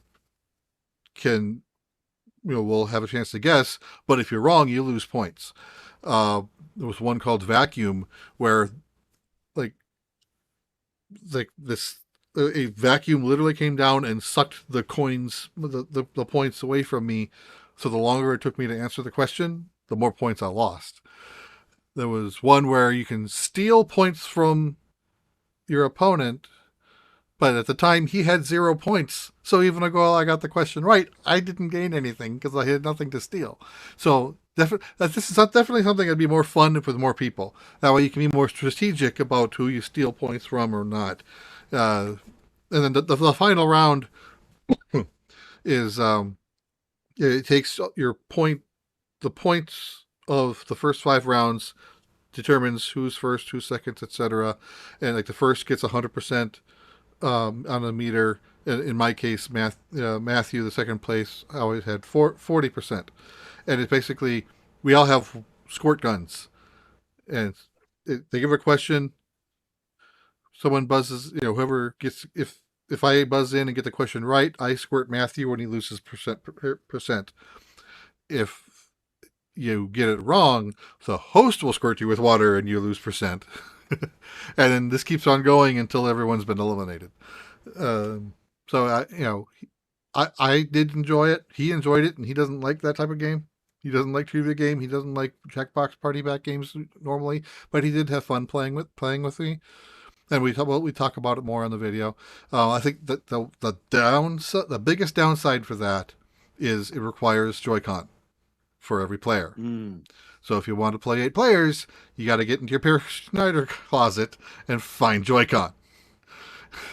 That's funny. But yeah, but other than that, yeah, this is something I'm going to want to try to play when we have people over, say for Thanksgiving. Okay. This year. Yeah, and Cool. sounds like Matthew says he's up to trying it again with more people. Nice. And the last game I have is on the PlayStation. I played the Final Fantasy 16 demo. I really did like what I played. Nice. Yeah, it's about 2 or 3 hours long. It's got a really good story. I really liked where how the thing started.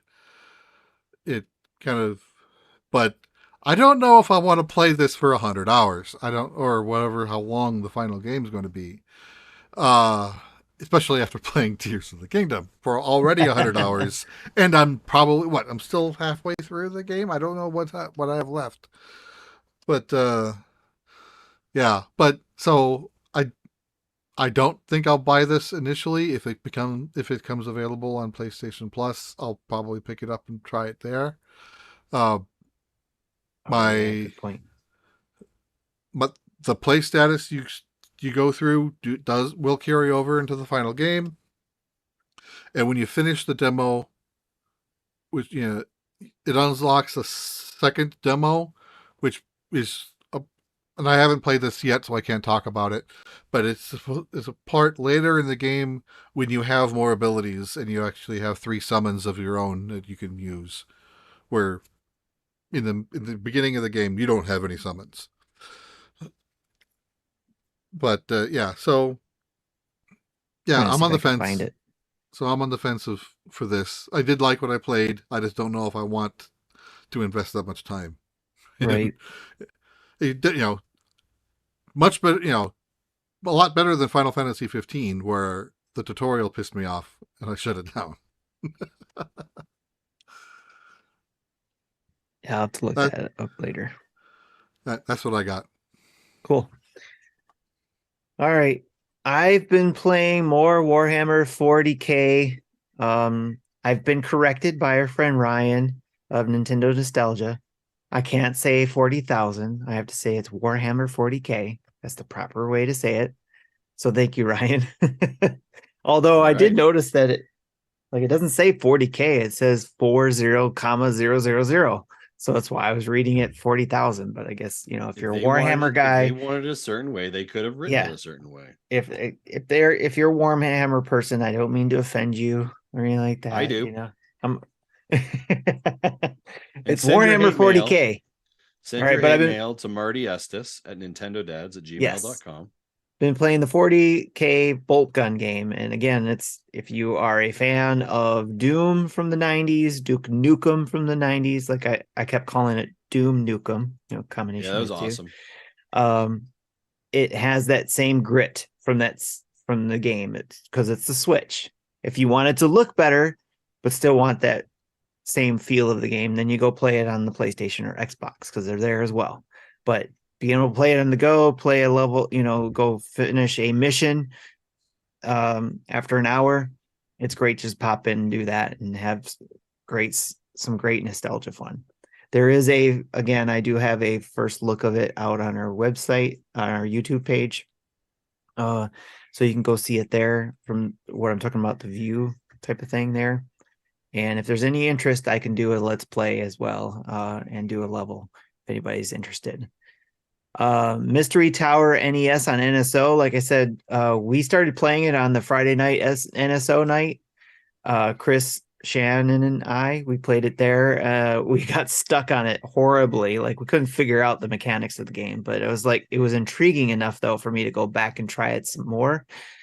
To where I got to tower number 17, I think it is, but that's where I'm stuck right now. Is I'm stuck in that tower. It's an NES game that you can play on NSO, and you take these pieces that you can only turn one way or another, and then depending on how you grab it will depend on how you can turn it and be able to place that piece to be able to climb up to get to another point on the tower. And eventually get to the doorway to get to the next level of the tower. As you get further, there's some obstacles that get in your way. So you have to work around those. There'll be some beings or creatures or whatever that kill you potentially if they run into you. So you can crush them, but then they respawn. So that's kind of frustrating. So there's some boards where it's not just a matter of trying to figure out the puzzle of getting out of there. It's a matter of avoiding death and getting out of there. So, but It's actually a pretty fun NES game. Me personally, I don't go back to a lot of NES games. But that one intrigued me. It's a nice puzzle game to go back to. And if you got NSO, you go back to it and check it out, play it for free. The main thing that I had to do was just go in and just figure out the mechanics of how the puzzle, the step that you're using, the pieces you need to use to get up these steps to get to the doorway or levels or whatever through the tower are steps, and you have to build your steps to get to there. And it's mainly just figuring out the way you turn and how you place it and how you drop it and how you get around to get it to turn a different way. Is the main thing about that game. So I would say if you're into that type of thing, puzzle wise, it's a great game to check out, I think. last but not least, another game that I just dropped yesterday or last night in the middle of the night, I guess, if you will, is my Let's Play of Nocturnal that we got a code for. I've been playing it for a few days and finally did a Let's Play to share some of the things I've learned about that game. And it's actually a pretty fun game. I'm looking forward to jumping back into it. Like I said, I'm not playing Tears of the Kingdom. I played it for, I played Tears of the Kingdom for a little bit and just wasn't, I guess, in the mood to play it at the moment. So after playing the, less than 10 hours of it, so I left it alone and been playing all these other games like Nocturnal. And this is how it takes him 5 years to finish the game. Yes. Right? So Nocturnal is a game. It's a platformer. It's an action platformer. And your character is someone who returns to an island and you have a sword to fight off this mysterious mist on your island that's killed some of the clan that you're a part of. And you have to light up your sword with a fire that you can get throughout the island to keep the mist away from you, and also to fight off some of these creatures that are trying to kill you, that are kind of born from this mist. As you go through the from left to right through this board, you're learning about why this is here and what's going on, and you can use a skill tree as well to upgrade your abilities, either health abilities, speed abilities, or weapon abilities. So depending on what you do there will help you along the way. And the game is only about 3 hours long, 3 to 5 hours long, I guess, depending on how you play. So right now it's $20 on the eShop. And it is something, if you're interested in that type of thing and you wanted to keep it handy for when there's a sale, I would say put it on your wish list. Otherwise, go pick it up for $20. It's a pretty fun platformer and it's a lot of fun. So that's awesome. Check it out. Nocturnal for the Nintendo Switch. So kind of a pleasant surprise then. Yes, nice, a great indie game, I think, so far.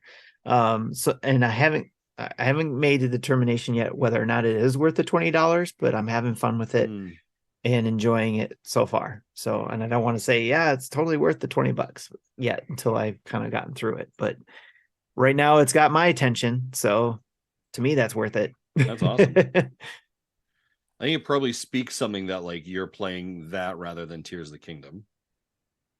Yeah, it could. It's just like I said, I mean, I don't know why. I don't know what turned me off. It wasn't anything particularly in the game. Maybe it was just because it felt a little samey at the beginning, other than some of the story. After just finishing Breath of the Wild and playing it for 5 years. Yeah. And I think another factor is I was playing Fire Emblem Engage for so long and concentrating on that game, trying to get that done before playing a lot of smaller games too. When I finally got that done, I just kind of want to play some of these smaller indie games or smaller games and get a win there. Well, I do think that's the challenge of like these massive, huge games like this. Like, what do you want afterwards? What is your palate cleanser? Right. Like, and I think that's one of those challenges when you think of some of these games that are coming up right now, like Diablo's coming out or is out. That's a huge Diablo 4 for not Nintendo Switch. Let me be clear. If someone's like, it's coming to Switch, no. But then you think of like Final Fantasy 16. That is going to be a massive game when it comes out. Yes. These are just so Starfield. I think, yeah, Starfield, great example, right? And so I think there's also this desire of like, no, I just want a short indie experience, right? I want something easily, and I'm not saying all indie games are short, by the way. I'm just saying that like something that's a little bit different, right? I guess. Yeah. Well, it seems like a lot of indie games there are some that are larger too, don't get me wrong, but a lot of it seems like it's more focused. Like there's some that have some side missions and kind of do that kind of thing too, but most of the time if I find an indie game I like, it's because it's got a great story and it's very focused and I can get through that story. So, and I can get through the play of that game and I feel like I got a win out of it, So yeah, but those are the games I've been playing. Let's go to the community spotlight.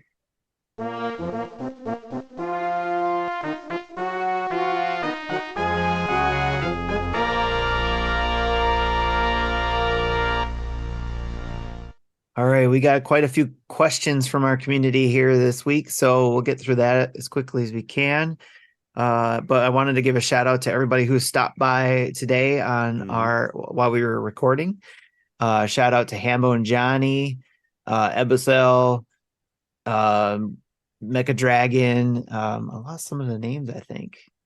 So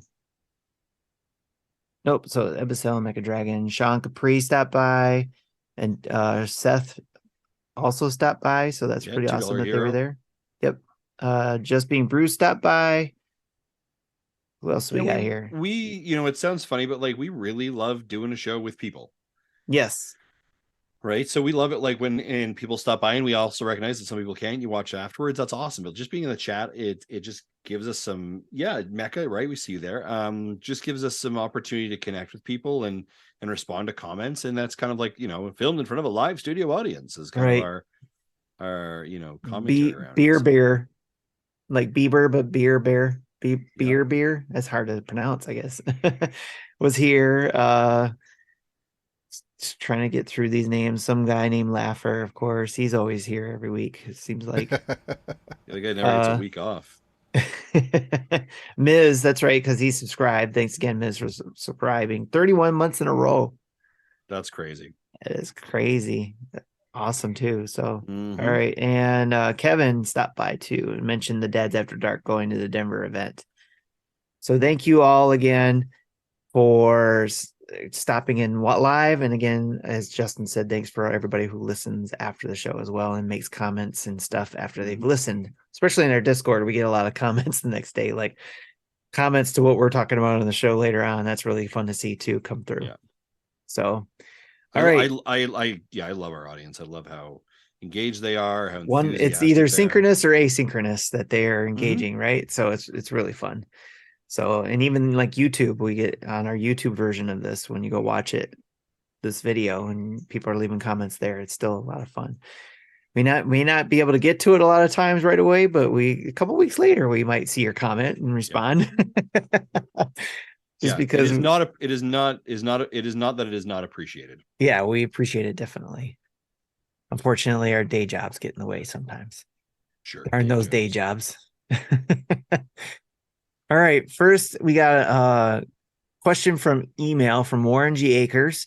What is the earliest game memory each of you recall from your childhood? Mine is duck hunt at my cousin's house. I think we've had a similar question to this, and I mentioned this before, and people are just like, "Oh, what?" Pong was my first video game memory. Seeing it on a TV, black and white TV, in a not a hall, but kind of like a community center that we were having a Christmas party in, and someone had it on the TV there, or the community center had it there. It was Pong with the paddles and everything. And I remember that, just seeing that on the TV, and it's like, what is this crazy wizardry? Right. Jesse, how about you? The earliest thing I can remember is Space Armada from the Intellivision. That was the first game I remember seeing. So I would have been like 5 or 6 years old. Yeah, I remember Moses really liked that. That was a lot of fun for him, right? So no. I'm kidding. Nice. All right, next question comes from our Discord. We got quite a few questions there. So Zablanc asks, a genie appears and grants you 2 wishes. She says you can choose one game that appeared in any showcase this week to be released today. You can also wish for one game that appeared in any showcase this week to be evaporated from existence and your mind forever. What are you choosing and why? So I picked Steam World Builders. I want it now. Yeah. Because I had so much fun with the demo. And then for the one I would want to disappear is Fallout 76 Atlantic City, because I said, nope, it should have been Fallout 5. Okay. That's all right. How about you guys? Ooh, what game? All right, while he's thinking, I have my answer. Okay. Yeah, please. I'd want to have Persona 3 Reload available today. And get rid of Just Dance. Oh, okay. Ooh. Sorry to all you Just Dance Oh, you Just fans. Dance fans, hey? Yes, All the sorry. three of you out there. Um, what would I want now? You know what I want now is I want that Prince of Persia game. That's a good one. That's a good Yeah, one. Yeah. that one definitely like right now. And then games that I don't want to see again. I mean, it sounds probably pretty same, but like Just Dance doesn't interest me at all. But I know that like other people, I don't know, what game do I want to not see anymore? I don't know. I don't know. I don't have a good answer for that one. To be honest with you. Yeah. I'm actually Yeah. surprised that Just Dance is not getting a PlayStation 4 or Xbox One release. It is only Switch 5 and Series X. That's it. I'm not buying them anymore because of that. I am done with this Yeah. BS. Considering they released 2020 version on the Wii. Right. Mhm. Yep. Yeah, it was crazy as well. That's why I had a hard time with it, but then I was like, when I was looking over the things I did watch, I was like, oh, you know what? It would have been nice to see Fallout 5 instead of some expansion DLC thing on Fallout 76, you know? But there are people who still like Fallout 76 too, so I'm not trying to throw them under the bus, but that was what I picked. Yeah, All it's right. one of I don't know. It's one of those things you recognize that other people like different games, right? So Right, yeah. It's like I don't want to make it sound like what they like sucks or anything like that. It's just yeah, that's what I would have not picked. like I told Persona to go away. Right.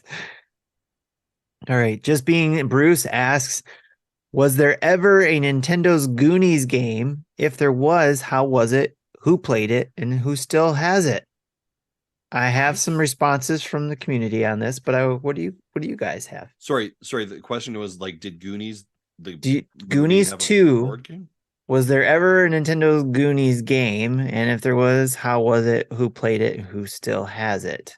I remember a Goonies game. There's a Like Goonies sequel. yeah, okay. Like in the 80s, you got to remember when video games were out, like they were trying to monetize everything, right? Right. Yeah. So it was called Goonies 2, and popular belief is it's a sequel to the movie. That is not correct.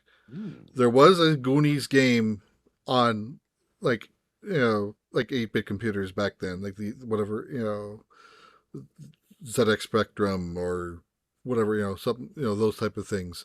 It was not released in North America that I know of. And the Goonies 2 game is a sequel to that, and then that got ported to the NES. Yep. Yeah, Marty answered that saying there was a sequel to the movie and game for the NES. From what I understand, it wasn't that great, but Nintendo Power did a big spread on it back in the day. I never played it. I was gonna say, And I feel because like Marty would be a guy who played Goonies. yeah, and because of that spread they did, I did rent it. I never bought it, but I did rent it and play a lot of it. I don't know if I ever finished it, but I do remember playing some of it, and I got pretty far. Now, I tried to search for some information on this game because it sounded intriguing. Because I love Goonies the movie, so I wanted to learn more about it, and I learned a couple things. The Goonies 2, Jesse, I just learned more from what Jesse just said too. I didn't realize all that, but the Goonies 2 plays as a side-scrolling platformer with Metroidvania elements, such as a large map the player must explore. It also features rooms that shift the perspective to first person, with a menu of options to interact with them, such as hitting, moving, and using a variety of items picked up while adventuring around. So I also, because I wasn't sure if we had a good answer for Bruce, I reached out to our good friend Philip from Hand Drawn Gaming, and he said, "Hey Tim, yes, I've played lots of Goonies 2 and own it. It has some real flaws, and it's almost impossible without a map, but I still have a fond appreciation for it." So apparently that first Goonies game was on the Famicom as well as whatever 8-bit systems was available at the time. And then doing a little more research, I found that there's a really good guide and map in the official Nintendo Player's Guide. And actually, I found during that research, I found a digital scan of it and downloaded it. So if anybody wants a copy of it, I don't have one. Just I don't have it if in case it's illegal, but you actually can still buy it on Amazon. I don't know if like used copies of it, I believe. I don't know if it's new copies, but I found it on Amazon for like $60 or whatever like that. But I did find the scan version and found the Goonie map there. Now I don't know how well you can read it. I just glanced at it and it looks like it's readable, but when you're actually playing, it may not be very useful. You can't, see what's on this little map squares. But if anybody wants to give it a try, I have a copy of it, or I can send you where to get a copy. Do not be sending us requests for Goonie maps. All right, that's not what we do here, folks. Okay? Come see me in Discord. If you're in Discord and you want to play it, I can share it there. All right. Next question is from Koopa Kid again. Question for the dads. Just pre-ordered Pikmin 4 from Walmart, and it comes with a stainless steel water bottle. Does it seem that pre-order bonus items have increased recently, or is it just me? I remember my first pre-order bonus was a Final Fantasy VII shirt from GameStop back in the day. Almost got a white Metal Gear Solid t-shirt that I loved back in high school, or also got a white Metal Gear Solid t-shirt at that time while he was in high school. So, but do you feel like it's increased a lot lately? I thought they've always been a thing. I don't see them pre-order bonuses. Yeah, I think what is more prevalent now is well, actually, I think that's happened back in the early 2000s too. But the game would be out in 4 different major retailers, and each one would have a different pre-order bonus. Mm-hmm, mm-hmm. Yeah, it seems like it's more so. It has grown because it was like GameStop would have their pre-order bonus, and then to compete, Best Buy did it, and then all of a sudden we have the box stores or the other stores the department stores doing it, like Target and Walmart. At some point, I don't remember when they started, but it seems like it is growing, but it doesn't seem like it's always. It has to be a huge game to get the pre-order bonus. I think one of my favorite pre-order bonus is this stylus that I don't know if you can see. Oh, you still got one? You still have it? Yeah, that was one of my favorites too. This is from Phantom Hourglass release. Like I think I got this from GameStop. Yeah. That was one of those things in my younger years where I had to sell stuff in order to get the next thing. So I sold a bundle. I sold the DS Triforce DS, and then the Phantom Hourglass game with the feather stylus in a bundle to be able to put money towards the DSi, I remember, or something like that. I remember telling my kids, "Do not use this." Yeah. Yeah, that's why this is like one of the few things that's why I still have it. One of the few things I still have, still in box. Yep. Another stylus that I really liked was the Ninja Gaiden with the foam insert. Yes, I had the Ninja Gaiden. Was it Dragon Sword? That was for the DS. They had a stylus as well that had a sword for a stylus with a sheath that you could attach to that locked into the sheath, and then you could attach it to what was that little strap hook on the DS that it had, that you could put like a wrist strap on. Well, you could put the stylus in there, and I love that thing. Unfortunately, the sheath cracked, so I didn't know it, but lost the sword. It like fell out at some point, and it was like a bummer.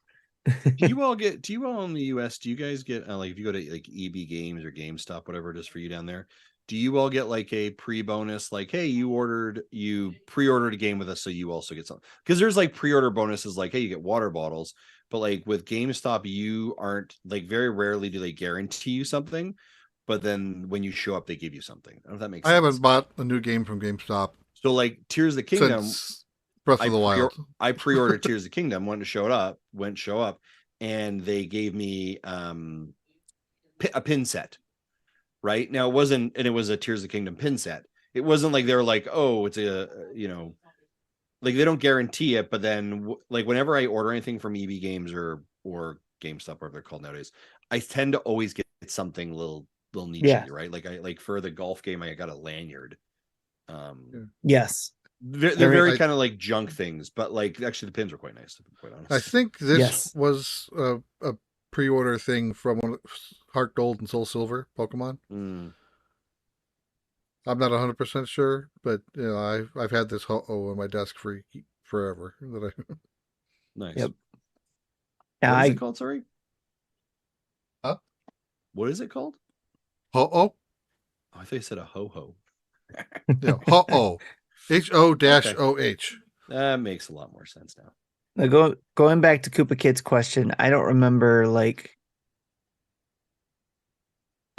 exactly it increasing when it started, but yes, it feels like it did start increasing. More and more stores offering it.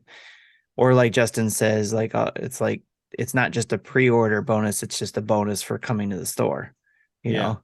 So they're trying to get you in there. Thanks for coming in and keeping a brick and mortar place alive. Yes. So, but great question.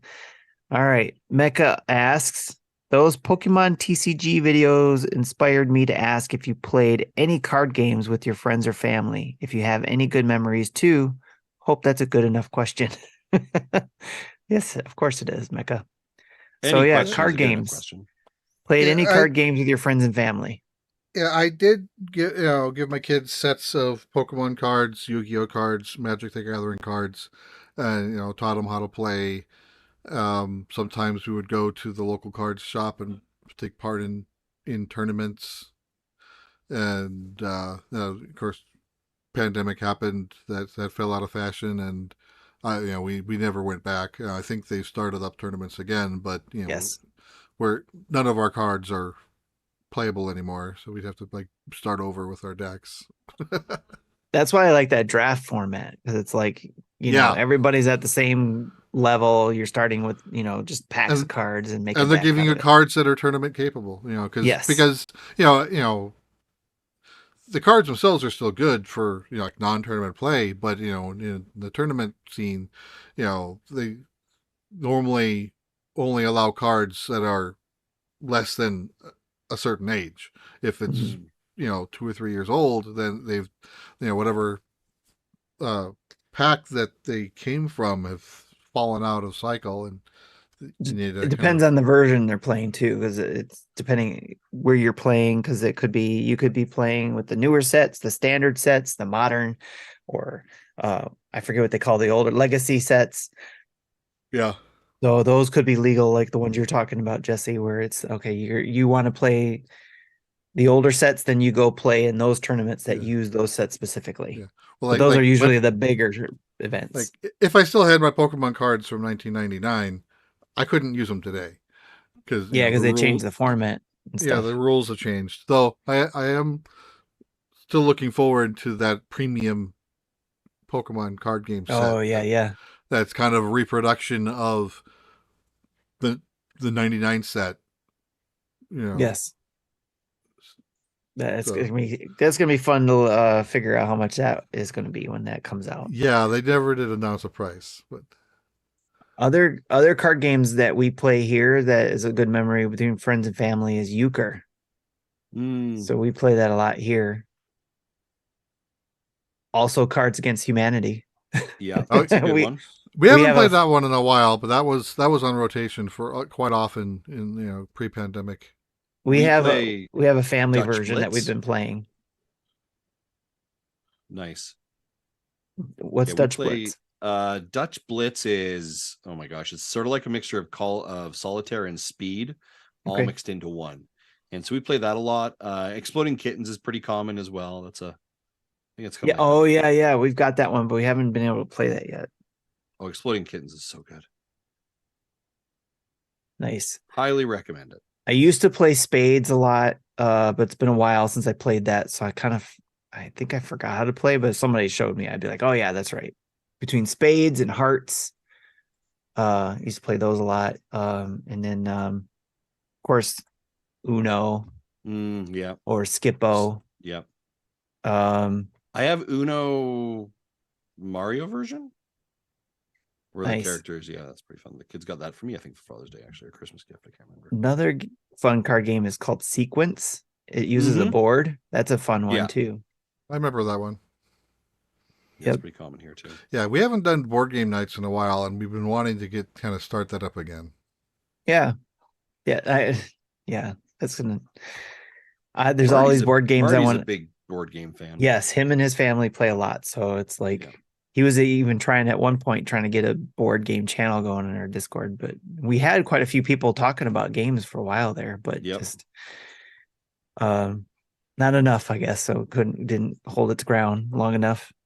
You know, But speaking, there's been a few Kickstarter board game card game sets that I've thrown money at in the past year. We have them. We're still waiting for them, but we haven't had the time to play them. yes, one thing that my daughter and I like to do, Sophie and I like to do lately is, especially because there's a new Lord of the Rings Magic the Gathering set coming out.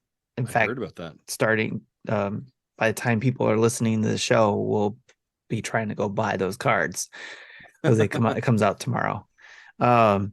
But it's we like to go and buy those cards, especially if it's a set we're interested in, because we really like the art on Magic the Gathering cards. So Nice. I don't play it much anymore. And I've taught her how to play, and she actually just asked me about playing again. So we'll probably play again when we get those cards. But we like the art cards. They've introduced recently in the last several sets art cards where it takes the art that's on the game cards and makes it just the straight up art of that card. That's So cool. you get those inserts, and it's a lot of fun to go and collect. And it's one way her and I connect and just kind of go to the store and pick up those cards, figure out what cards we got. She'll, or if she's just buying them, she'll show me the cards she's got.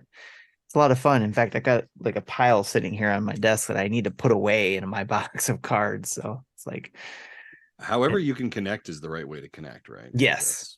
So yeah, it's a lot of fun, and we're actually talking about playing again. So yeah, if anybody's into the Magic the Gathering and Lord of the Rings, or if you're into Lord of the Rings and maybe know of Magic the Gathering, just be aware there's a Lord of the Rings Magic the Gathering set coming out tomorrow.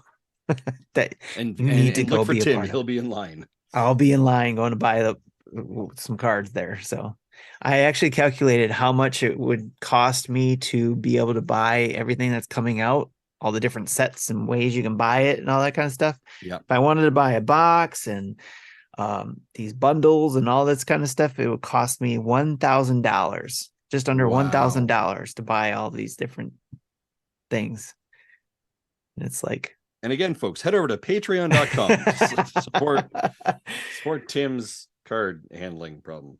I'm gonna have to have an intervention if I were to spend that much. So, but no, yeah, we were just talking about maybe splitting the cost of a box. I just hope that Pokemon set isn't $1,000. Right. Yeah, that's what I'm worried about. All right. Next question is questions from a Patreon, which again comes from our Koopa Kid Jr. Which is David. This is literally Koopa Kid's son. Oh, is it? Okay. What is your favorite sci-fi game and movie? And are you all excited for Starfield in the fall? Short answer for Starfield in the fall, yes. Yes. Excited. Will I have time to play it? Not sure, but that's the $100 question, right? Sci-fi game, Metroid Prime. Yeah, me. Metroid is probably my favorite sci-fi game. I would probably say that, yeah. I don't know. There's not like when I think of sci-fi game, like every game is sort of like sci-fi in some way. Like if it's either sci-fi or fantasy. So it's like where like there's a lot there. And then for me, movie is would The Matrix be considered sci-fi? Of course it would be. Oh yeah. Okay. Yeah. There you go. Uses technology in the future, so sure. I was a big Star Trek fan growing up, so I'm a big fan of like I'm watching that's a good one. All the new Star Treks, right? All the Strange Picard Worlds just came out. Yeah. Picard season 3 was so good. This is probably a stretch, and it probably is kind of a blend of some science fiction elements and some fantasy elements, but like the Layton series on DS and 3DS. Oh, okay, yeah. Steampunk sci-fi. Yeah, it's steampunky, yes. Yeah. So again, looking forward to that game to come out. Not Codename Steam. That's not your Not code. favorite sucker? No, Dang, man, not who Codename remembers Steam. that game? Zach, that was Zach liked that game, right? I liked it too. I thought it was a good turn-based strategy game, I thought. So, Yeah, but all right. mix that with Did you say a movie? first person and I would have to. It's been a while since I've seen a movie that just isn't flat out superhero. So Yeah. That makes sense. All right. I'll go to the next question. If you think of one and just pop in and say it. All right. It's David B. Who knew? Koopa Kid. Do the dads think Tears of the Kingdom will change the gaming landscape, particularly open world games in the future? And by the way, happy Father's Day to all the dads. Happy Father's Day to you, David. Happy Father's Day. Yeah. And absolutely, yes, it will change the Yeah. gaming landscape, just like Breath of the Wild did.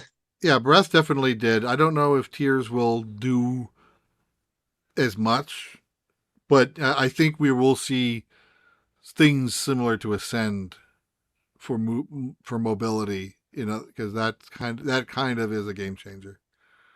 I think what we'll see as far as the game changer going is obviously how people are asking, how did Nintendo do this? Mm-hmm. And so I No, think it's good. They did a patent. I remember that being a patent. So I don't know. It'll be hard for them Right. for other Unless people they talk about to try to duplicate it without being patent infringements.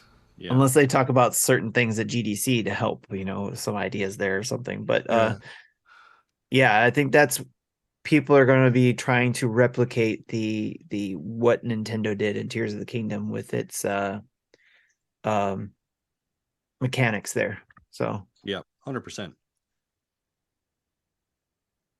But I mean, I think the challenge with all of it is that, like, when you look at game development, you're always going to be chasing, right? Like, we aren't going to see people applying Tears of the Kingdom stuff to a game for 3 or 4 years, right? Like, after Tears of the Kingdom, or sorry, after Breath of the Wild came out, everything was now all of a sudden a massive, expansive open world, right? And because everyone was trying to catch up to that and try and duplicate it. And so we even see now games that you're like, that is definitely heavily, Breath of the Wild inspired. Genshin And Impact. so, yeah, Genshin Impact, right? So we are going to see a myriad of games, right? That is heavily inspired by Tears of the Kingdom. And rightfully so, because I mean, as games go on through the future, if there's some really popular game that came out, as people get older, or maybe somebody got inspired by this and become gaming developers down the road, we'll hear about that, 10, 20 years down the line when they make their game they're a director of a game and they're just like, oh yeah, I was inspired by this thing that I built in Tears of the Kingdom. So I made a game around this idea, so. But I think it's okay to be inspired. But I think the challenge that companies get into is when you're chasing a trend. And I think like when I think of like companies do this, I think Ubisoft does this a lot. Ubisoft is a trend chaser, not a trend setter. And I think Nintendo, I don't think they deliberately wonder why they're struggling. I don't think Nintendo deliberately are trends. Like, they're not like out to be like, we're setting our own trend, but rather they know their identity and they know what they are, and they're not really worried about conforming to expectations of stuff like that. And so I think it's a little bit different. Makes sense. All right, we got a couple questions from Nathan on Facebook. Is your kid better than you at Legend of Zelda Tears of the Kingdom, given the amount of building mining gameplay from Minecraft? He says, I'm having trouble swallowing that truth pill. Nice. How have you enjoyed playing the game with your kids? I'm going to be honest, I have not played it at all with my kids. Yeah, Matthew and I will, we've been playing separately. We'll share movie clips and screenshots, but we've kind of play them separately. He's rolled credits, but of course, he doesn't side quest a lot, so he mainlined lots of things. I think he's looked up guides for a lot of things where I've tried to stay away from them, and I have been side questing a lot. I've got, I think other than Hambone and LeBlanc, based on the spreadsheet, I've had the most side quests completed. Yep, and he's duping items, so he had over 300,000 rupees. Of course. So he's a So- cheater, is what you're saying. Yeah. So Matthew, you're a cheater. Oh. so yeah, so we can I kind of wish I did, but now it's hurting me, and I really don't want to deal with resetting the game and whatnot to not download the Amiibos. Use your amiibos. I Collect need to all use, the meat. I do need to and use Amiibo cook them more and sell often. them. You can make money that way. Sell your meats. We have the meats. Where's the beef? Jesse's got it. So, all right. He also says, my son and I both got the Master Sword in our respective saves, but have not finished the game yet. So I still need to Nice. do that. I know where to get it. I just need to do it.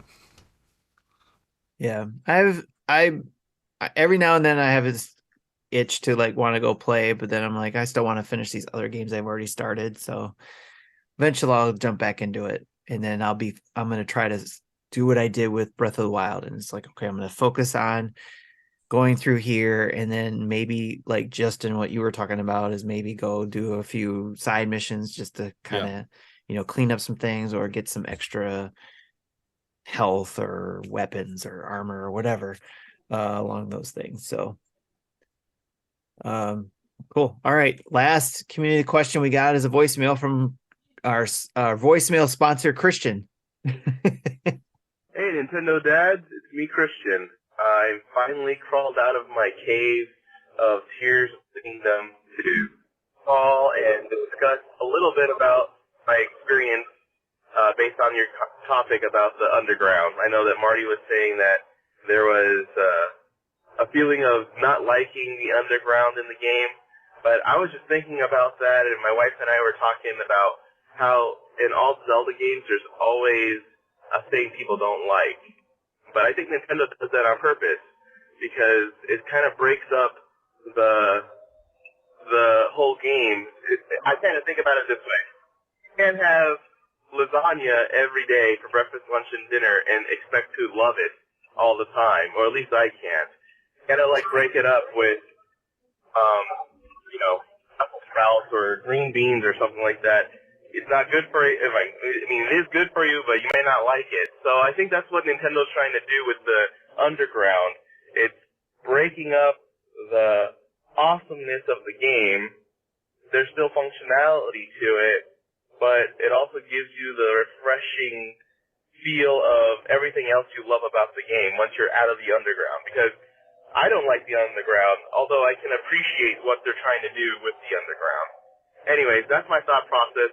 Sorry, my DPS is on the background, so hopefully you can use this call. But anyways, hope you guys are having a great day. Thanks again for always being amazing, and I'll talk to you later. Thanks, All Christian. right. What do you guys think of that? It makes sense that it's potentially part of the design. I think I get where he was going at. Obviously, they're not going to intentionally make it to, make it something you don't like. They're going for just a different feel. Yeah. And maybe some people do like it, but I think there is some video game design elements there to where it's like, okay, we don't want to just keep feeding them this stuff over here. We want to break it up with something so that when they come back to it, it's like, oh yeah, this is what I like to do. And then they go off to do the thing that maybe they don't like to do so much. And then it's like, I got to do it and then come back to it. And then they're like, oh yeah, this is my favorite again. So yeah. Yeah, and the players still have a choice whether they, do it or not, or wait until later. So it's not like, there are some quests that require you going down there. Some of those quests will be required, some are optional. But just because it's a required quest doesn't mean you have to do it now. You can come back 50 hours later and do it. I think Right. that's the thing about the game that just kind of like blows my mind. Sometimes I'm like, man, there's so much to do here, so much on this main map, and then I was like, oh yeah, and then there's this whole sky area, and then I go, oh my gosh, oh yeah, and there's an entire underground area, and then I'm like, it's just so much. Is it too much? I was bringing this up, I think last week, where it was I think this was asked. This was asked last week, and I think I said yes. yeah. And I think that's probably why part of the reason why I stepped away too is this like again, I just came back from playing Engage, and it was a lot of time spent in there. And it was just like, maybe part of that was just like, I don't want to put too much time onto this because I want to stay focused on it. Because if I go put a lot of time into Tears of the Kingdom, and then there's this new shiny thing I want to go try, it might break me up enough to where I might not go back to Tears of the Kingdom. Almost like what happened with Breath of the Wild. In fact, that's what did happen to Breath of the Wild. Is like I played a lot of it. I got to the first beast in Breath of the Wild, and then stopped for like over a year, maybe checking in like once or twice, doing little things. But it wasn't until much later on where it was like I got more focused and played more so into the game. So it's kind of like what I'm afraid of doing. But I also figured, if Nintendo truly has nothing else coming out this year, I wouldn't have anything to worry about something new and shiny from Nintendo coming to take that time away. That's fair. All right. How about you, Justin? You feel like sometimes it's too much? Yes and no. Like I'm still very much in the discovery awe phase. Like, okay, I'm gonna go down here and see what happens. And no, I just went on this side track, and no, this is not where I'm supposed to go. And but I do like it sometimes. I'm like, oh, I feel like I'm doing great. I feel like I'm almost done, or man, I'm really pacing well on this. And I was like, oh no, I'm not.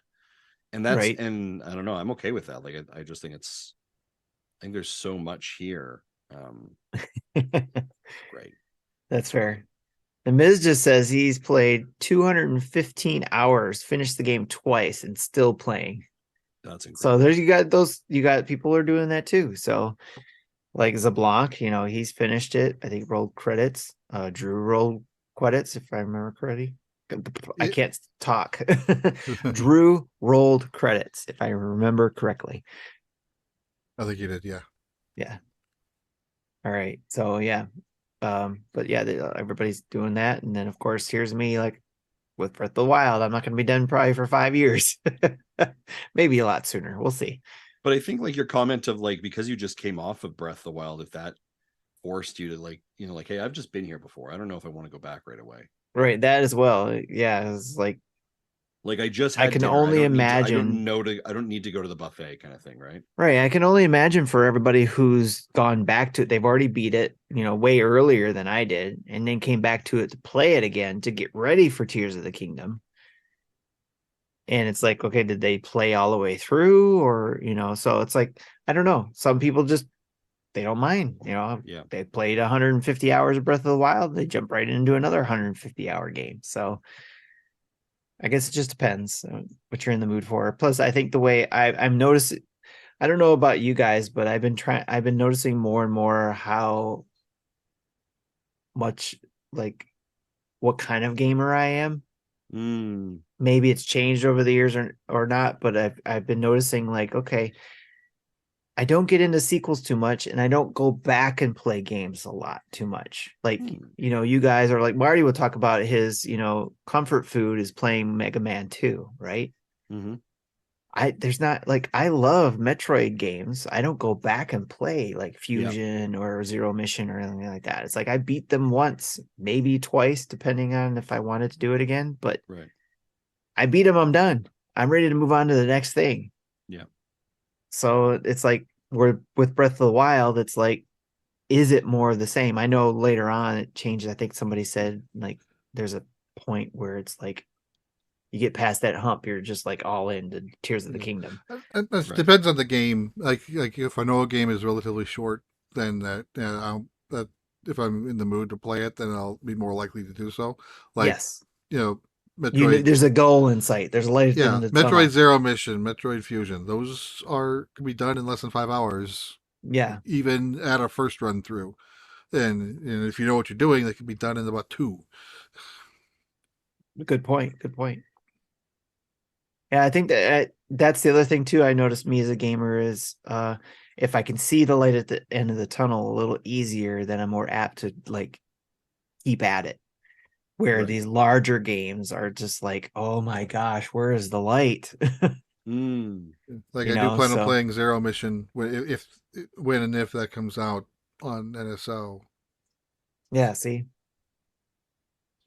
That makes The sense. last time I played that was the lead up to Dread. I played that on the Wii U.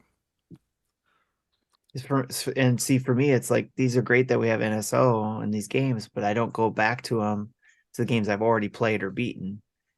I want new experiences, so that's why I'm right now. I was jumping into the Mystery Tower game because I never played it, so I was like, let me go check it out. Yeah. I don't know. It is different. So, all right, great questions, everybody. Is that it, guys? You guys have anything else? I think that's it. All right. We'll close it out here. So first, huge thanks to our Patreon producers, Dave Ernsberger, RJ Kern, Jacqueline Amira, Solo Something, as well as to our other 90 plus Patreons.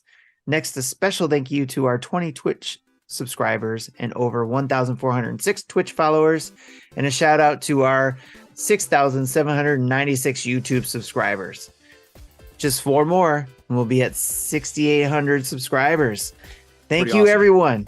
Yes, thank you, everyone. We would not be here if it weren't for you, on just whether you're a subscriber or if you left us a review. Thank you very much for doing all those things and helping to support us. Check out our website, nintendodads.org, for Spotify podcast feeds on our shows, as well as the other podcast feeds for our Nintendo family of podcasts like Game Pass News, Dad's After Dark Show, and the Retro Logic family of podcasts. We also have our latest YouTube videos and tweets there.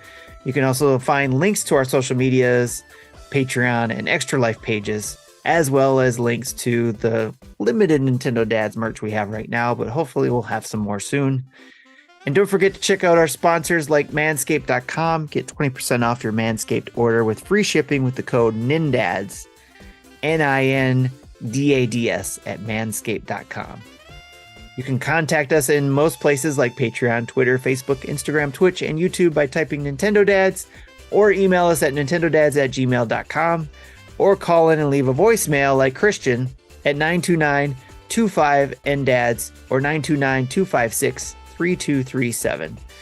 We're going to rename that Christian voicemail, by the way. But anyways, big thanks to OC Remix for the music throughout the show. And don't forget to download your favorite podcast app of choice, and please leave us a 5-star review and a comment. And I'd like to also say Spotify has been doing really well with their podcasts lately. So if you like Spotify for your music, check them out for our podcasts like ours and review us there as well. The more listens you have there will also help promote us on Spotify. So give them a listen there. For me, for Justin, and for Jesse, this is the Nintendo Dads signing off. Check you later. Bye-bye.